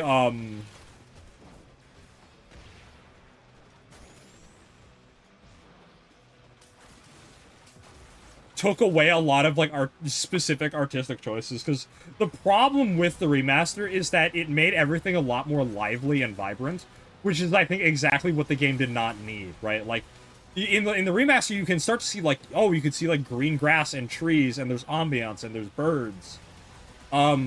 Which a lot of the original game just kind of didn't really have in abundance. Like, there was, like, a tree here and there was, like, a little forest in one of the areas, but, like, that was it. Like, I think a lot of the game was, like, very desolate intentionally and devoid of life. I think that was all very specific design choice.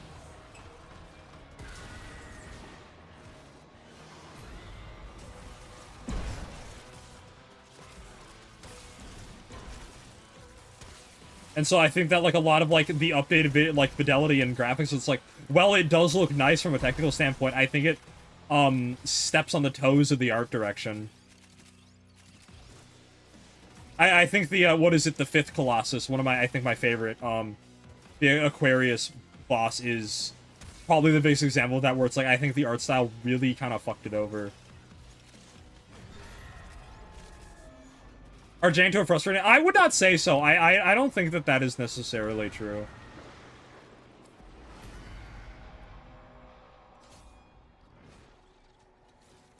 Like, the game is definitely not easy, but I don't know if I would call it jank.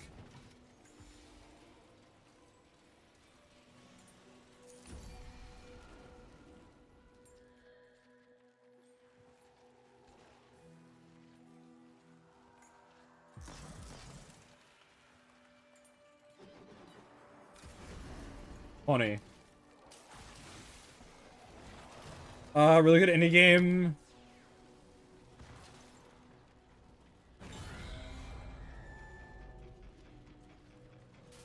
But I'm back to the point of Shadow of the Colossus. Not only, like, in terms of, like, storytelling. Or, yeah, okay, I think that one I will give to you. That one's a little bit weird. But I think outside of that, I don't think any of the other ones are that bad. I like, but, like, no, you know what, I will give you that.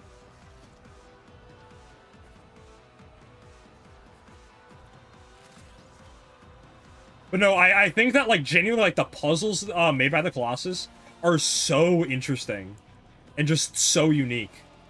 But no, from, like, a visual standpoint, I think, like, the sea serpent boss was so fucking cool because of the way it's introduced. It is in this dark, black, murky water, this lake that looks like it has no bottom, and it's just this fucking thing in there. It is, like, peak, like, thalassophobia imagery, and it's like you see it from the surface and all you see are its, like, electric tendrils, right? That's all you fucking see, and it is, like, just, it is terrifying in all of the right ways. It is gorgeous art.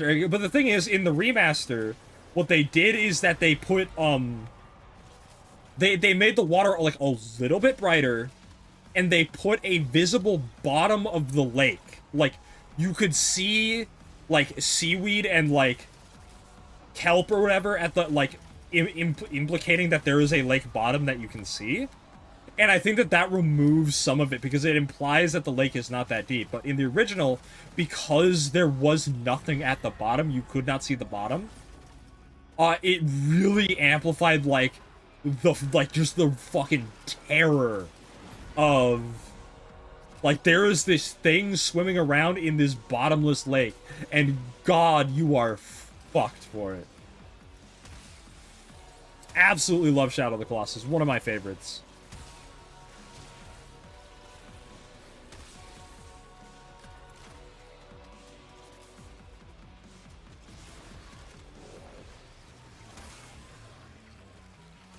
I think the only other one that I think is a little bit jank is, like, the sea slug looking one. It is the second water colossus. It's towards the end of the game. I think it's like 12, if memory serves. It's like 12 or 14 or something like that. I remember it was one of the later ones, but that one's a little weird. And, like, a little bit janky, but, like, I don't think that one's that bad either.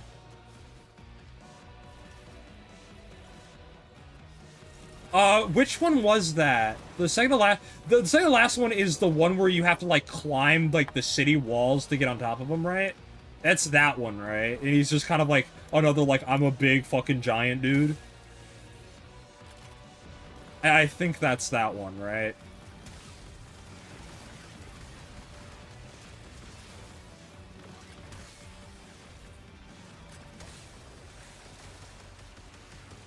Yeah, that one. Yeah, no, I think that, no, I'm gonna be real. I think your friend, that was a skill issue. I think he is intentionally very difficult. Like, I actually think he's probably, like, one of the more difficult Colossus in the game. And he just really is kind of a patience test. Like I think he really just, like, puts all of, like, like, I think he is more... So, like, I'll put it this way. I think the final boss of Shadow of the Colossus is more about the spectacle and the size and, like, this is the final confrontation than it is about the gameplay itself. Because, like, they like actually fighting the last Colossus is like it's not anything too crazy. Like it's pretty doable. I would say it's not that difficult, but yo, he kind of looks baller as fuck. And again, it is more about like the story that is around it.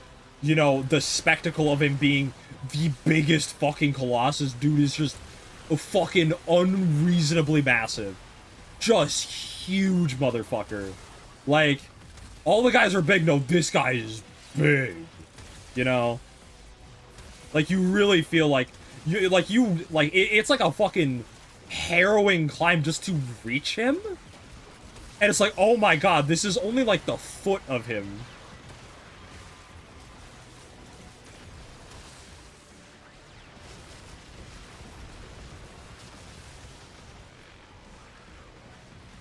Yeah, no, like I said, it is also a puzzle game, you know? Like, I think that's the other half of it, is like it is at its core puzzle-based.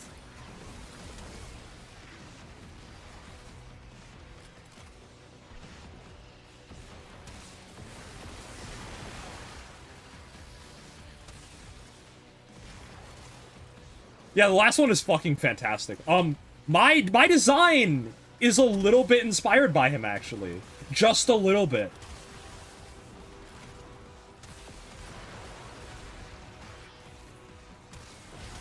At least in terms of silhouette, for the most part. I did draw on Shadow of the Colossus just a little bit.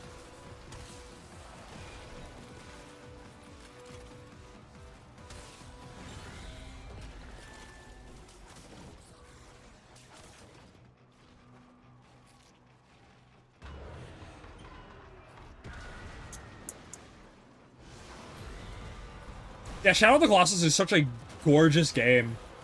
Like, there really will not be anything like it ever again.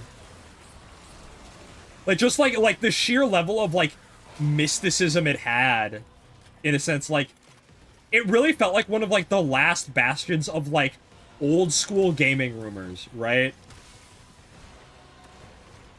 Like, it really felt like a game that had, like, one big secret that nobody had found.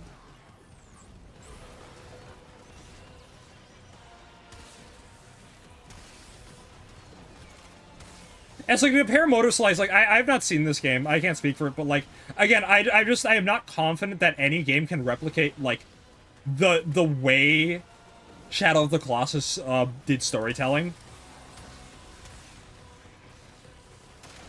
I just don't feel like it can replicate it. I don't feel like it can replicate, like, the atmosphere.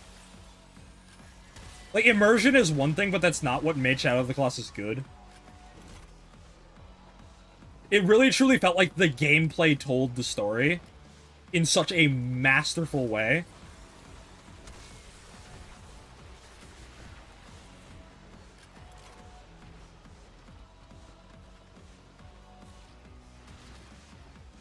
But no, like I said, I think that Shadow of the Colossus really is a game that I think everyone should play once.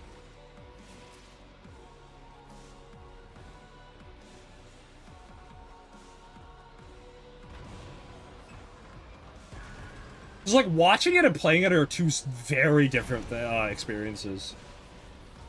Like incredibly different.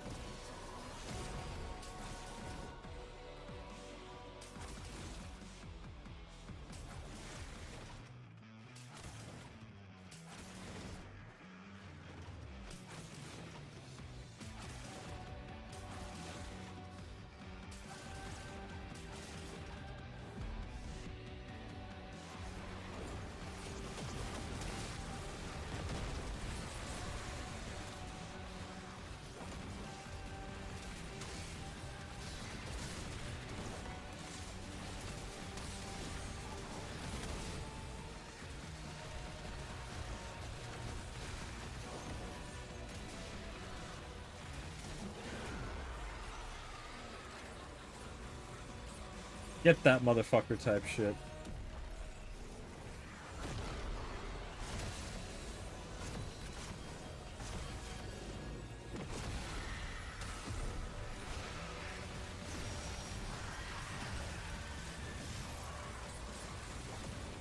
There was, oh no, the sandworm was fucking great.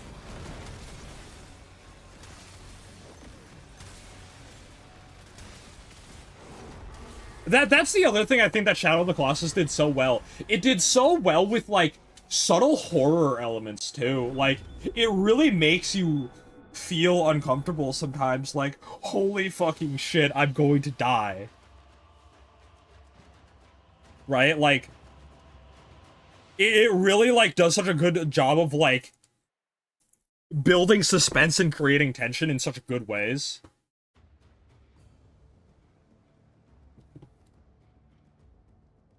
Like, preying on, like, very, like, deep, like, primal-looking fears, right?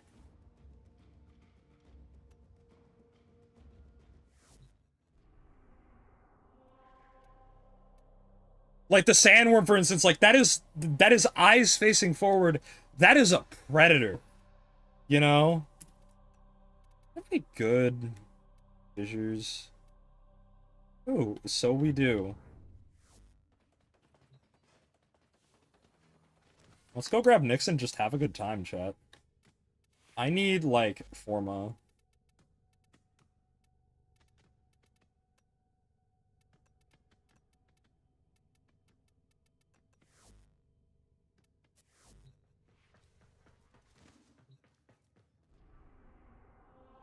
Is Breath of the Wild specifically just when you're out in the wilderness? Maybe, maybe.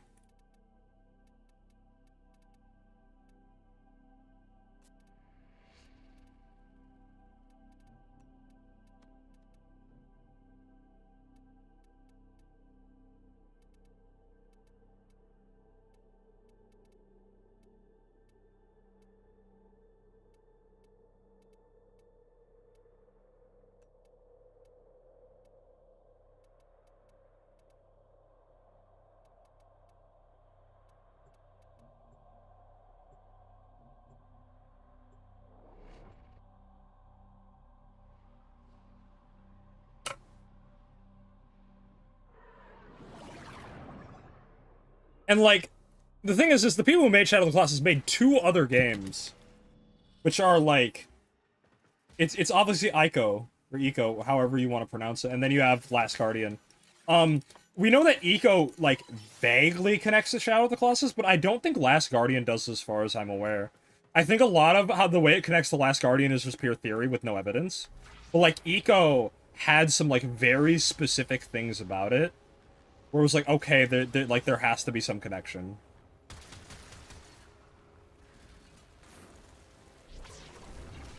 Oh, there they go.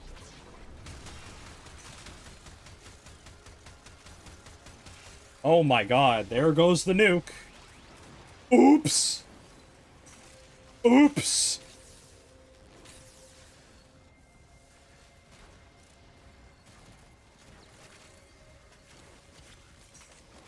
Oops! Oops! Oops! Oops! Is a prequel to Eco? Yeah, something like that, I think. I said, it's been a while since I actually looked at lore, and oh my god. Holy fucking Contagious Bond. Chad, are you seeing this shit? Holy fuck. Contagious Bond going crazy. Oh my god. What is happening? Oh my god. It's just popping the fuck off. It's procced like 4 or 5 times now. Like, huge Contagious Bond nukes. What the fuck is happening? Like, Jesus. What is going on? Like I said, I don't think Last Guardian has any, like, concrete connections to Shadow of the Colossus. I really wish it did. Because, like, we had waited so long for Last Guardian, because, like, I remember Last Guardian got teased, and then it got, like, halted in production before it was picked up again, I think by either, like, another studio, or, like, some other, like, third party had, like, or something like that, or they had gotten the funding, or something had happened, where it's like, oh, they finally resumed development or whatever, and, like, then we got it. You know? And that was, like, a big deal. Yeah, no, Contagious Bond fucking wild. What the fuck, dude? Meanwhile, I say as I get a gajillion red crits on my screen, like, what the fuck is happening? Like, oh my god, bruh.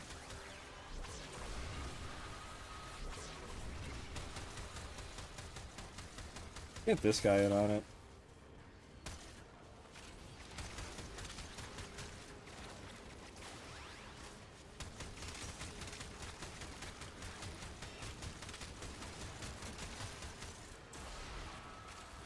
Oh, there it goes again. Did they buff Contagious Bond? I feel like they did. So I've seen this shit, like, go off like fucking crazy. Like, there it goes again! Like, holy fuck, what is going on today?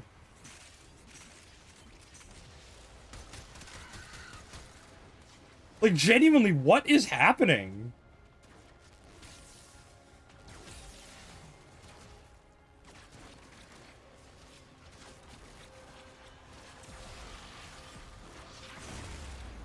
Boom.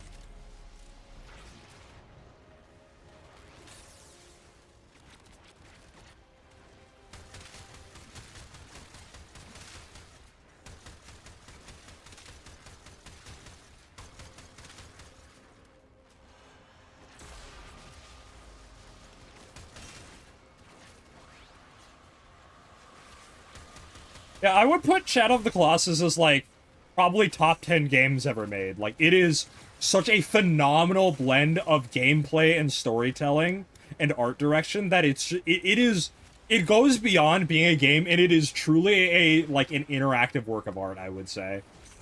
It really feels like it pushes the boundary of, like, this is what a game can be. And lo and behold, it's not all about, you know, fancy technology and graphics. Like, you could do so much with, like, such, like, limited visual storytelling. And I think that Shadow of the Colossus is such a timeless game as well. Like, it holds up phenomenally in every aspect, I would say.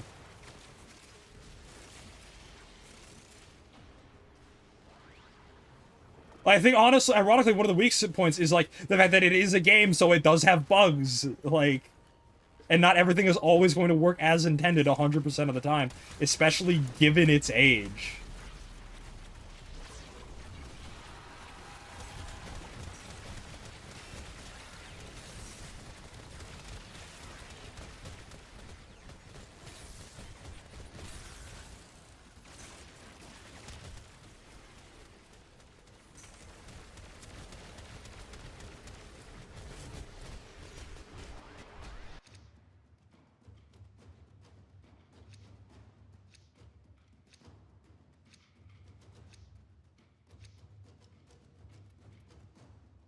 I think, what are other, like, all-timer games, would you guys say? Like if you really had to be held at gunpoint, and you had to list, like, top 10 video games of all time,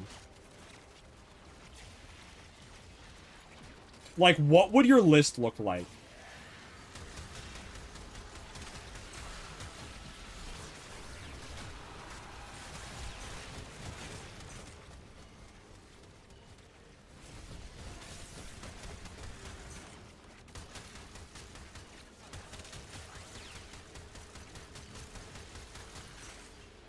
Like, I know that that's such, like, a crazy thing, and it is obviously going to be really opinionated, but, like, I don't even know if that would make the top. Like, I'm talking, like, ever.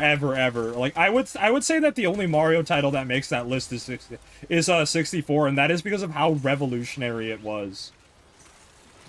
And for, like, how much it still holds up, like, phenomenally into the modern day. And, like, 64 set so much, like, groundwork for modern 3D games that you see the framing of what it did still present today in, like, almost every, like, 3D game.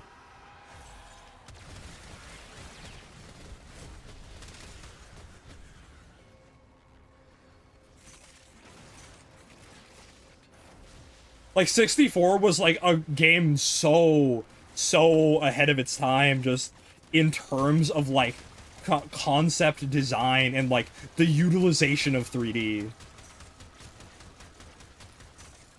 And, like, the fact that it is still very, very, like, held up in its gameplay. Like I said, this is not to say that, like, Thousand Year Door is a bad game or anything. I just think that, like, when you consider all of its, qualities, like, at the end of the day, it is still something of an RPG.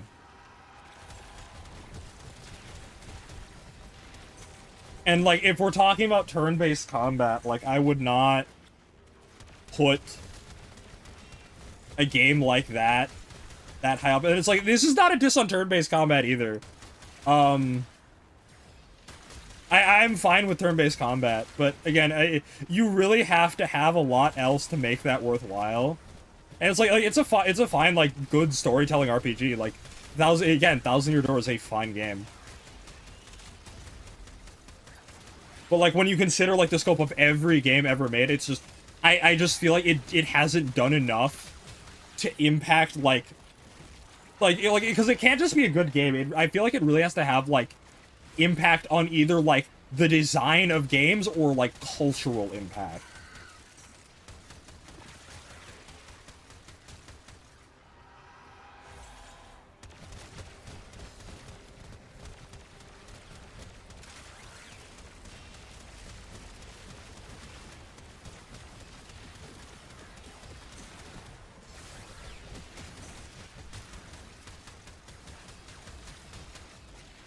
No, I'm talking about, like, objective picks. Like, I'm... Like that's why I'm saying it's a very opinionated question to ask. Because it's really hard to be objective with a question like that.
Yeah, I need to get a fucking dude.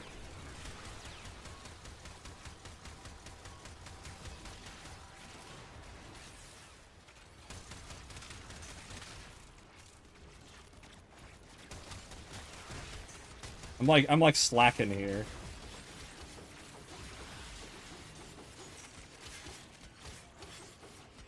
Yeah, that's when I would say maybe wait and see.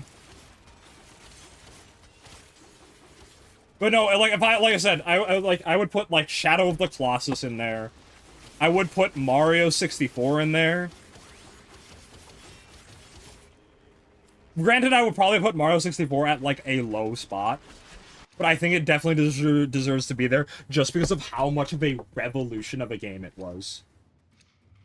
Like if I look at like the history of video games, I feel like there is no game. I don't think that there is a game that stands out more as a complete, like, technological revolution and, like, broadening the scope of what a game could be than Mario 64 was.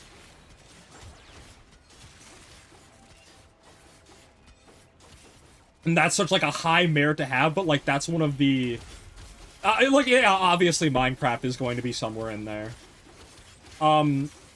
I feel like Elden Ring, get that one out of the way. I think that Elden Ring is genuinely such a phenomenal game. Like...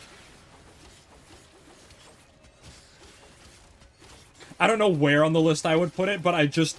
The sheer, like, level of, like... Just, like, consistent quality throughout the entirety of the game. And just, like, the thought put into it.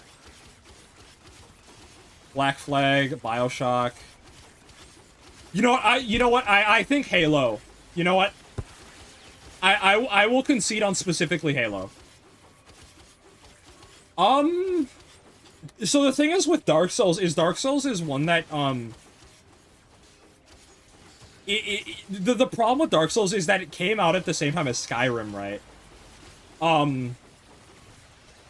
And like that kind of like diminished Dark Souls' impact on gaming. Because like I said, dangerous statement. Dangerous statement.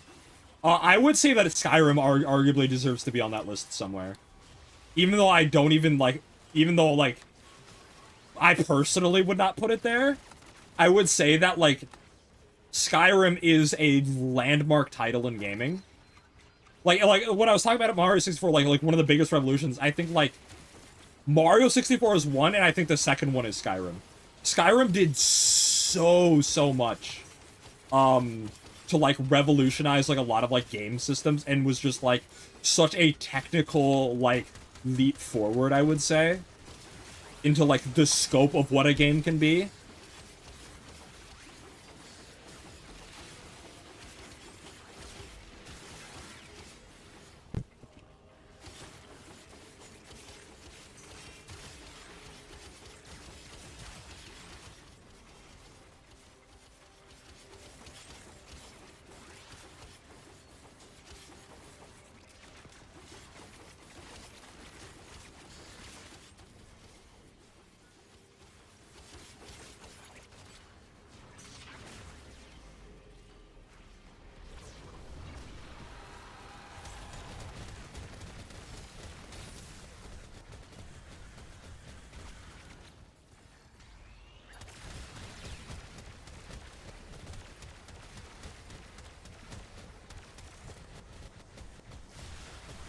Ooh, that's a good one. That's a really good one. You know what?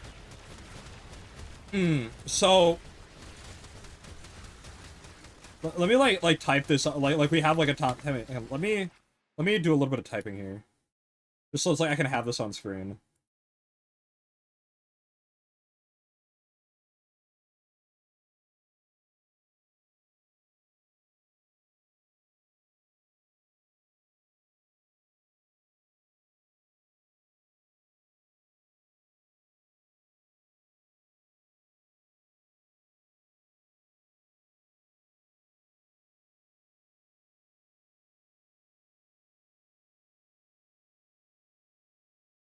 So like we have like Elden Ring, Minecraft, Mario 64, Half-Life 1. I would say Half-Life 1 is probably one of those. Half-Life 1 or 2 could probably be on there just because of how much it really pushed like, because I think like Half-Life 1 was one of like the biggest like revolutions in the first-person shooter genre. It was either that or Halo. I would argue more Half-Life 1 though. You know what? Doom, original Doom, I would say. Original Doom could be on there for sure.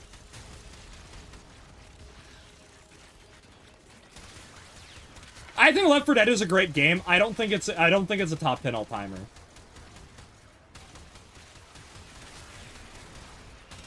Because I think that like the impact that Left 4 Dead had is kind of more of an echo of what Half-Life did. No, I think that Half-Life is definitely up there.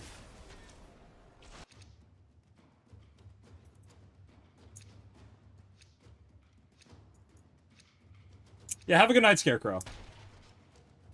Rest well, or wherever you're going to.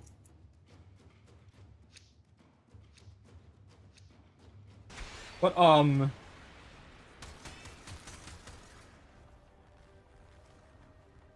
like I said, but again, this is not a personal list, so you kind of have to put bias aside.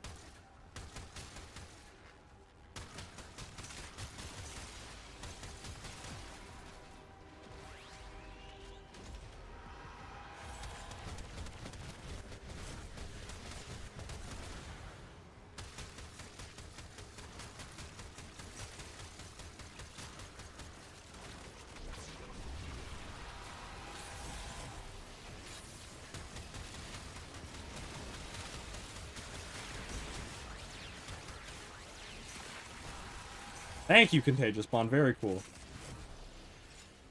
I was about to do have to take a shit. Resident Evil 4? I would put Resident Evil, I would maybe put Resident Evil there somewhere. I don't know which Resident Evil, but I think that Resident Evil, one of the titles, maybe Resident Evil 2, could have some spot in there.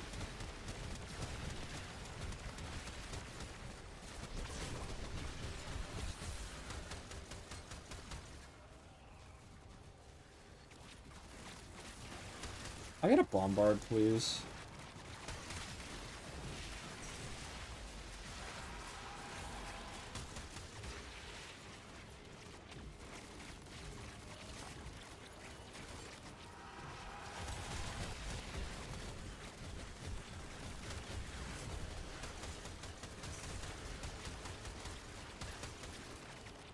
Hey, give me a bombard somewhere. I really want a bombard.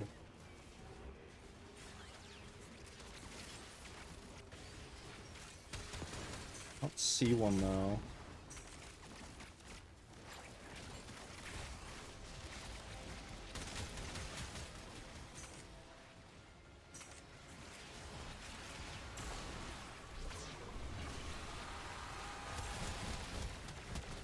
Yeah, bombard, bombard, bombard. Let's go.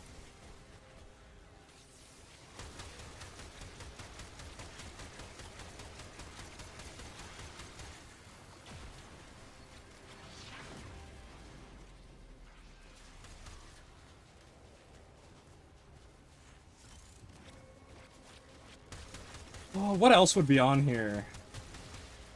Ah, that's an interesting one to think about. It really is.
I think like Dead Space, maybe.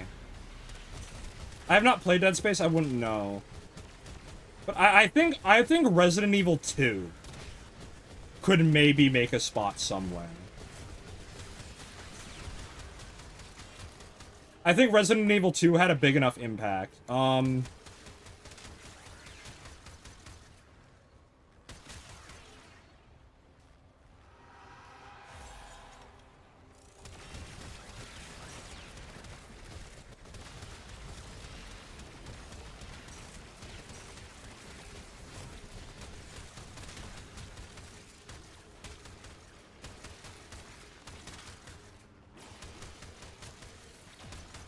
I think, like, looking aside bias, I feel like maybe World of Warcraft at some point could maybe be on the list.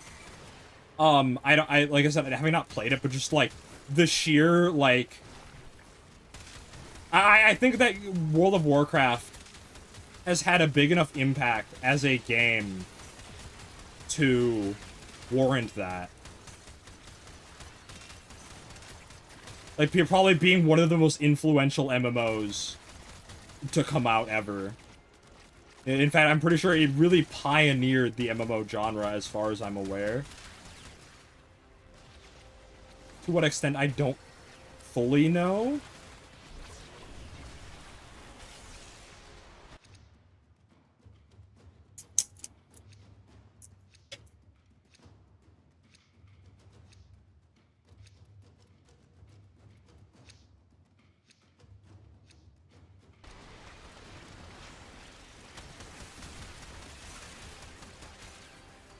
But I think, like maybe either it or, like, maybe RuneScape or something.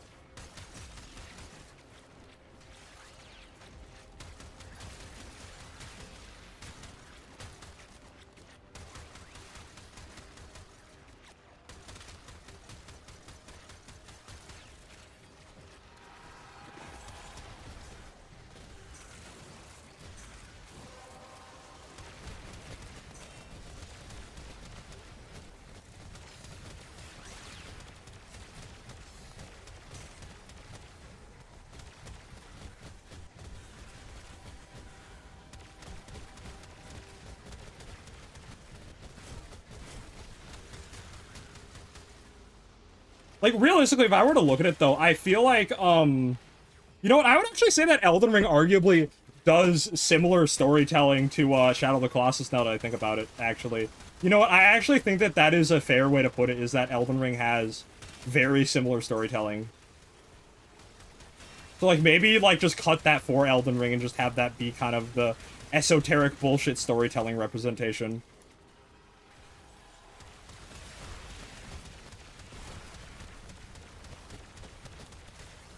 I think that that is very realistic.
And we really nuked everything here.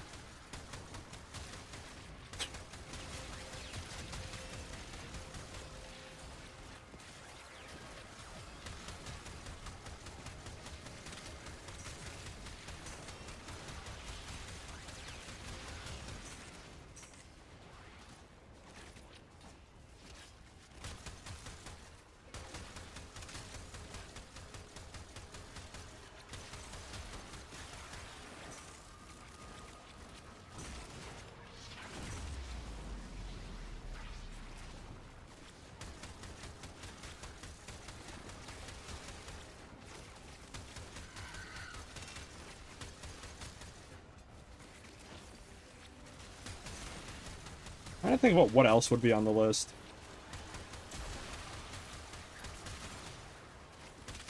Maybe Tetris? I feel like Tetris could be on there.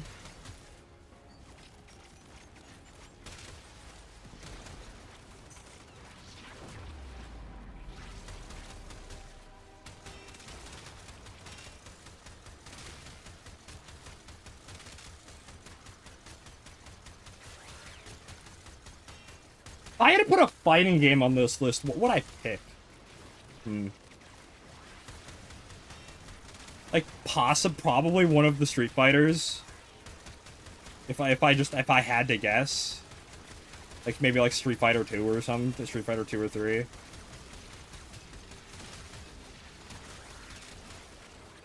Or the original Mortal Kombat could also be, an option on there. But yeah, original Doom.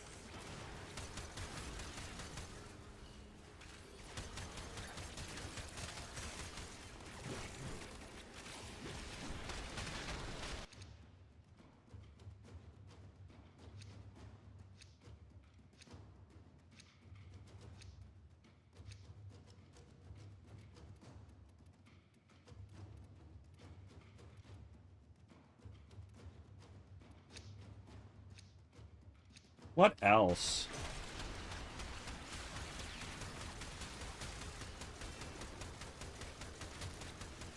It's so hard because it's really hard to think like objectively about it.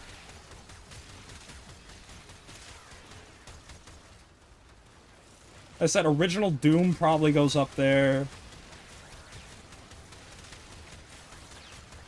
Although, you know what, I will say either Half-Life 1 or Halo Combat Evolved probably supersedes it.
Like, in my head, I'm debating between Dark Souls 1 and Elden Ring, and it's like, it's such a hard choice, but I feel like Elden Ring narrowly wins out in a couple categories.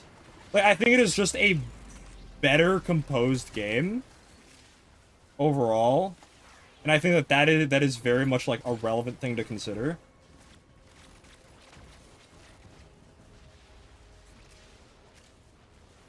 Like, what does that, like, truly mean, though, you know?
Like I said, for fighters, God, that's such a hard one.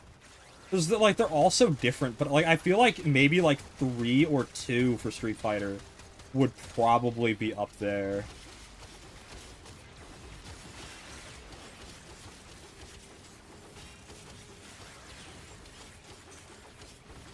Like, either 3 or 2 or Mortal Kombat would probably be up there.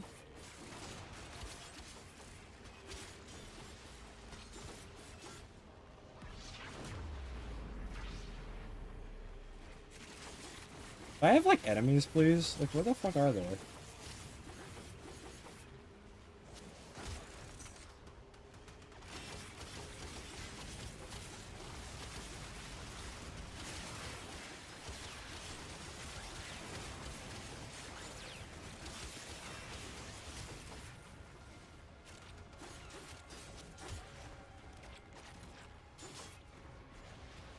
What else would I put on? Maybe, I said I'm really hesitant on Skyrim.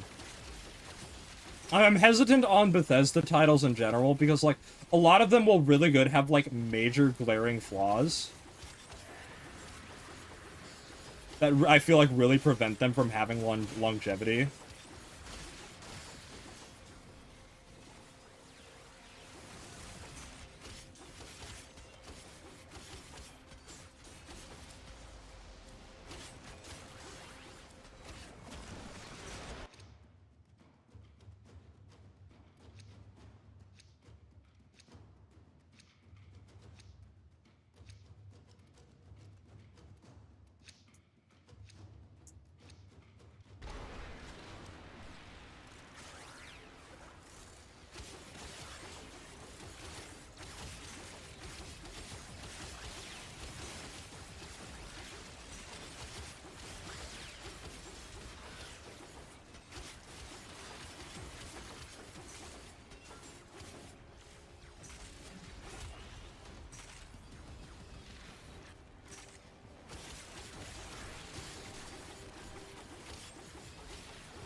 There we go. Shoot him with the rockets. Hit him with the rockets. Do 1,000,000 damage. Come on. You can do it, minion.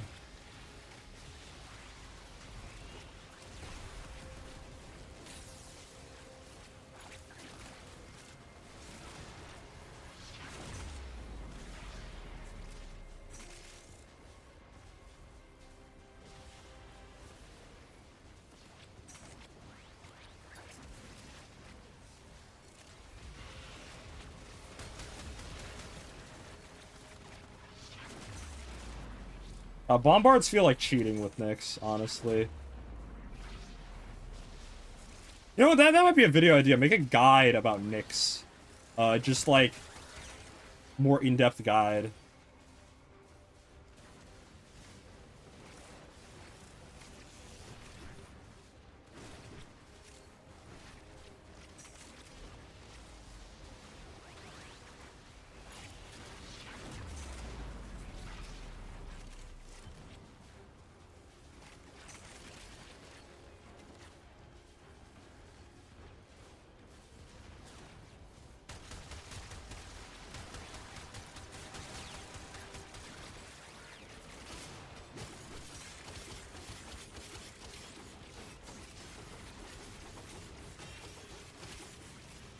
I really haven't got much forma, have I? Not quite what I set out to accomplish, I guess.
Honestly, as much as it is against my own bias, I feel like the original Sonic the Hedgehog could be on there somewhere.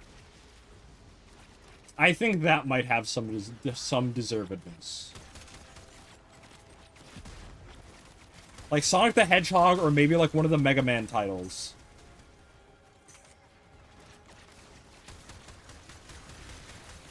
Because I think that 2D platformers are plenty valid. I think that, like, if we think about, like, truly, like, iconic 2D platformers, like, I feel like Sonic is definitely up there. More so than Mario himself.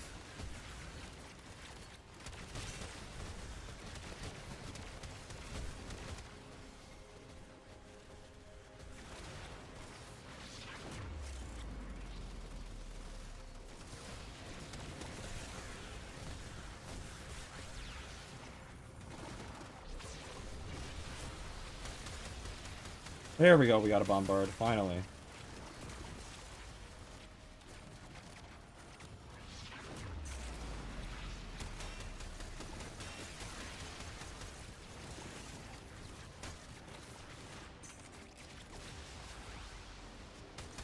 Majora's Mask, I could see Ocarina of Time, but not Majora's Mask. Also, like I said, I think that Elden Ring kind of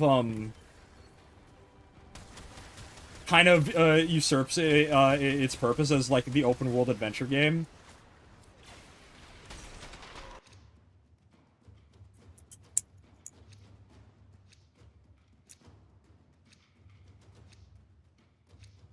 Because, like, FromSoft is such, like, a master of, like, what it's made, right? And it's like, you have to, like, avoid putting games on for similar reasons.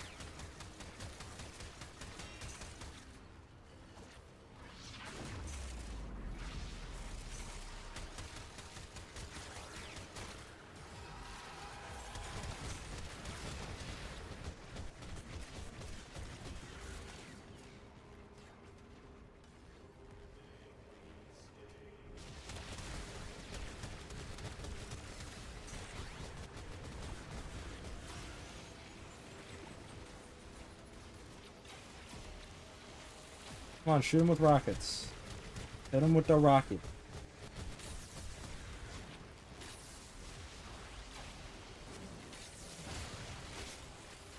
Why is bro broken? His AI just fucking broke, chat. What the fuck is this bullshit?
God, not having the bubble feels so freeing.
I know, I feel like Halo Combat Evolved has to be on there somewhere. I really do think that Halo was, like, such a, like, landmark title in the FPS genre. And, like, really, really set such, a, like, crazy standards for it. That I think it's one that really has to be considered.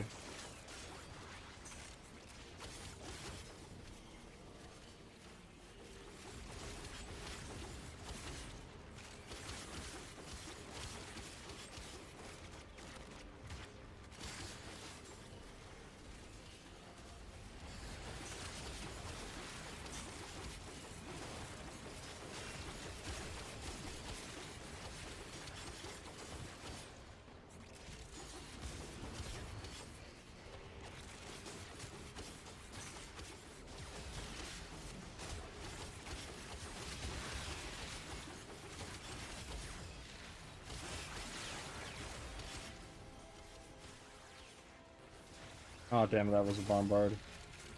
Rats.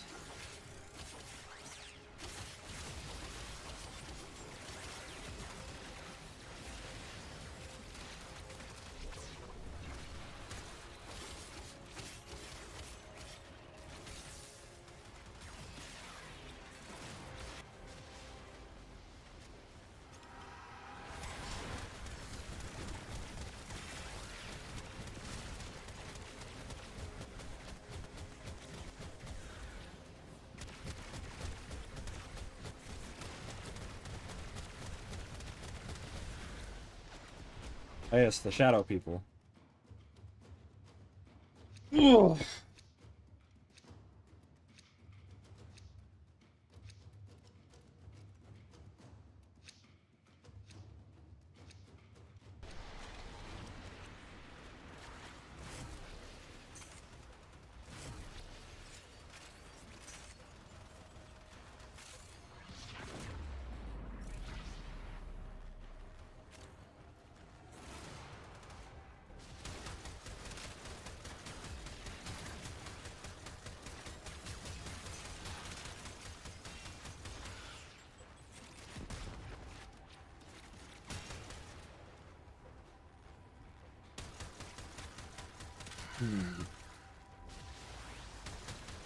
And this is so tough to think of, because it's like I said, it's hard to stay objective with it.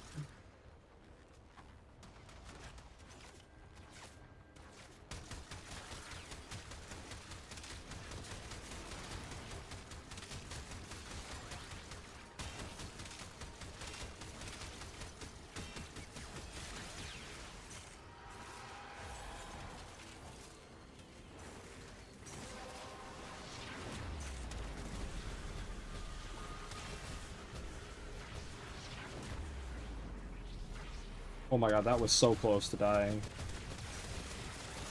Right in that nully and nearly got fucked so bad. Cool.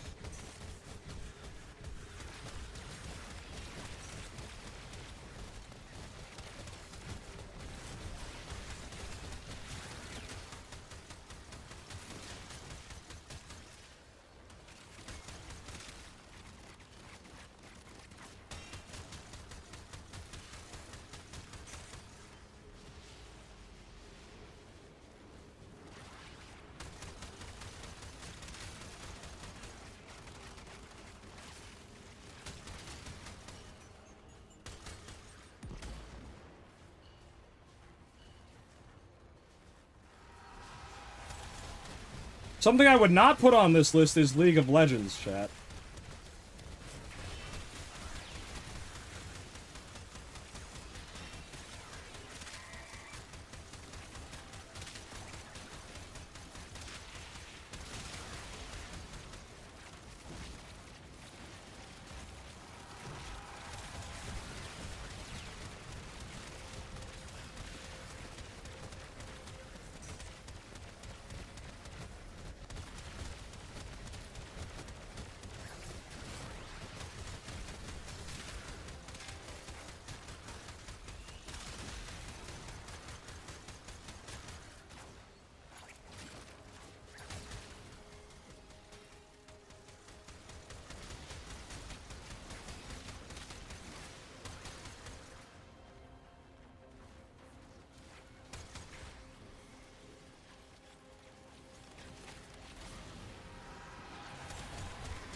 Violence the fuck out of here.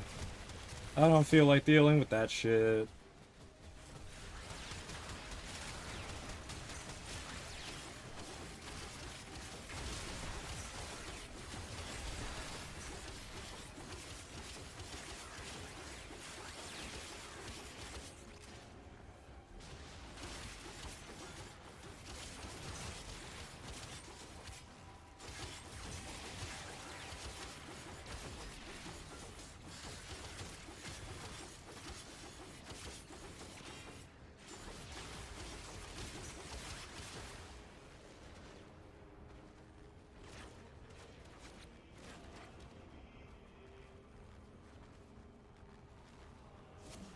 Something I'm definitely gonna have to ask my friends and maybe, like, bring it up next time, just to, like, see.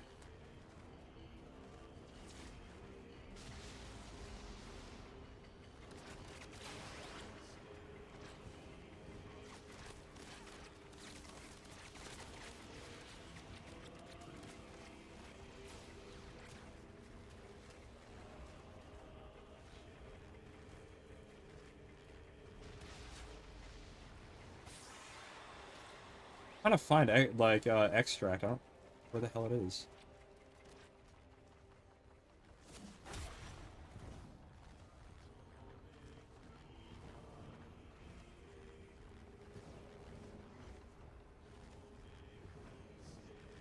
There we go.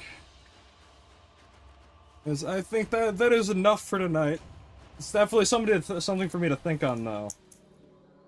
As I think it presents something very unique.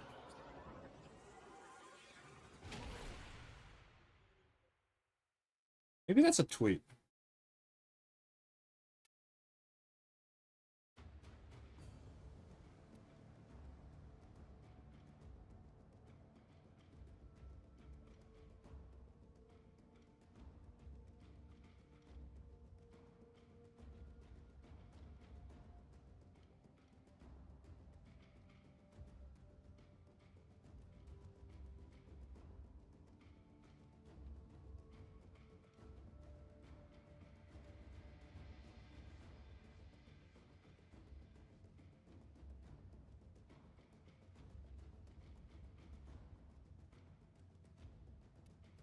I will see you all later.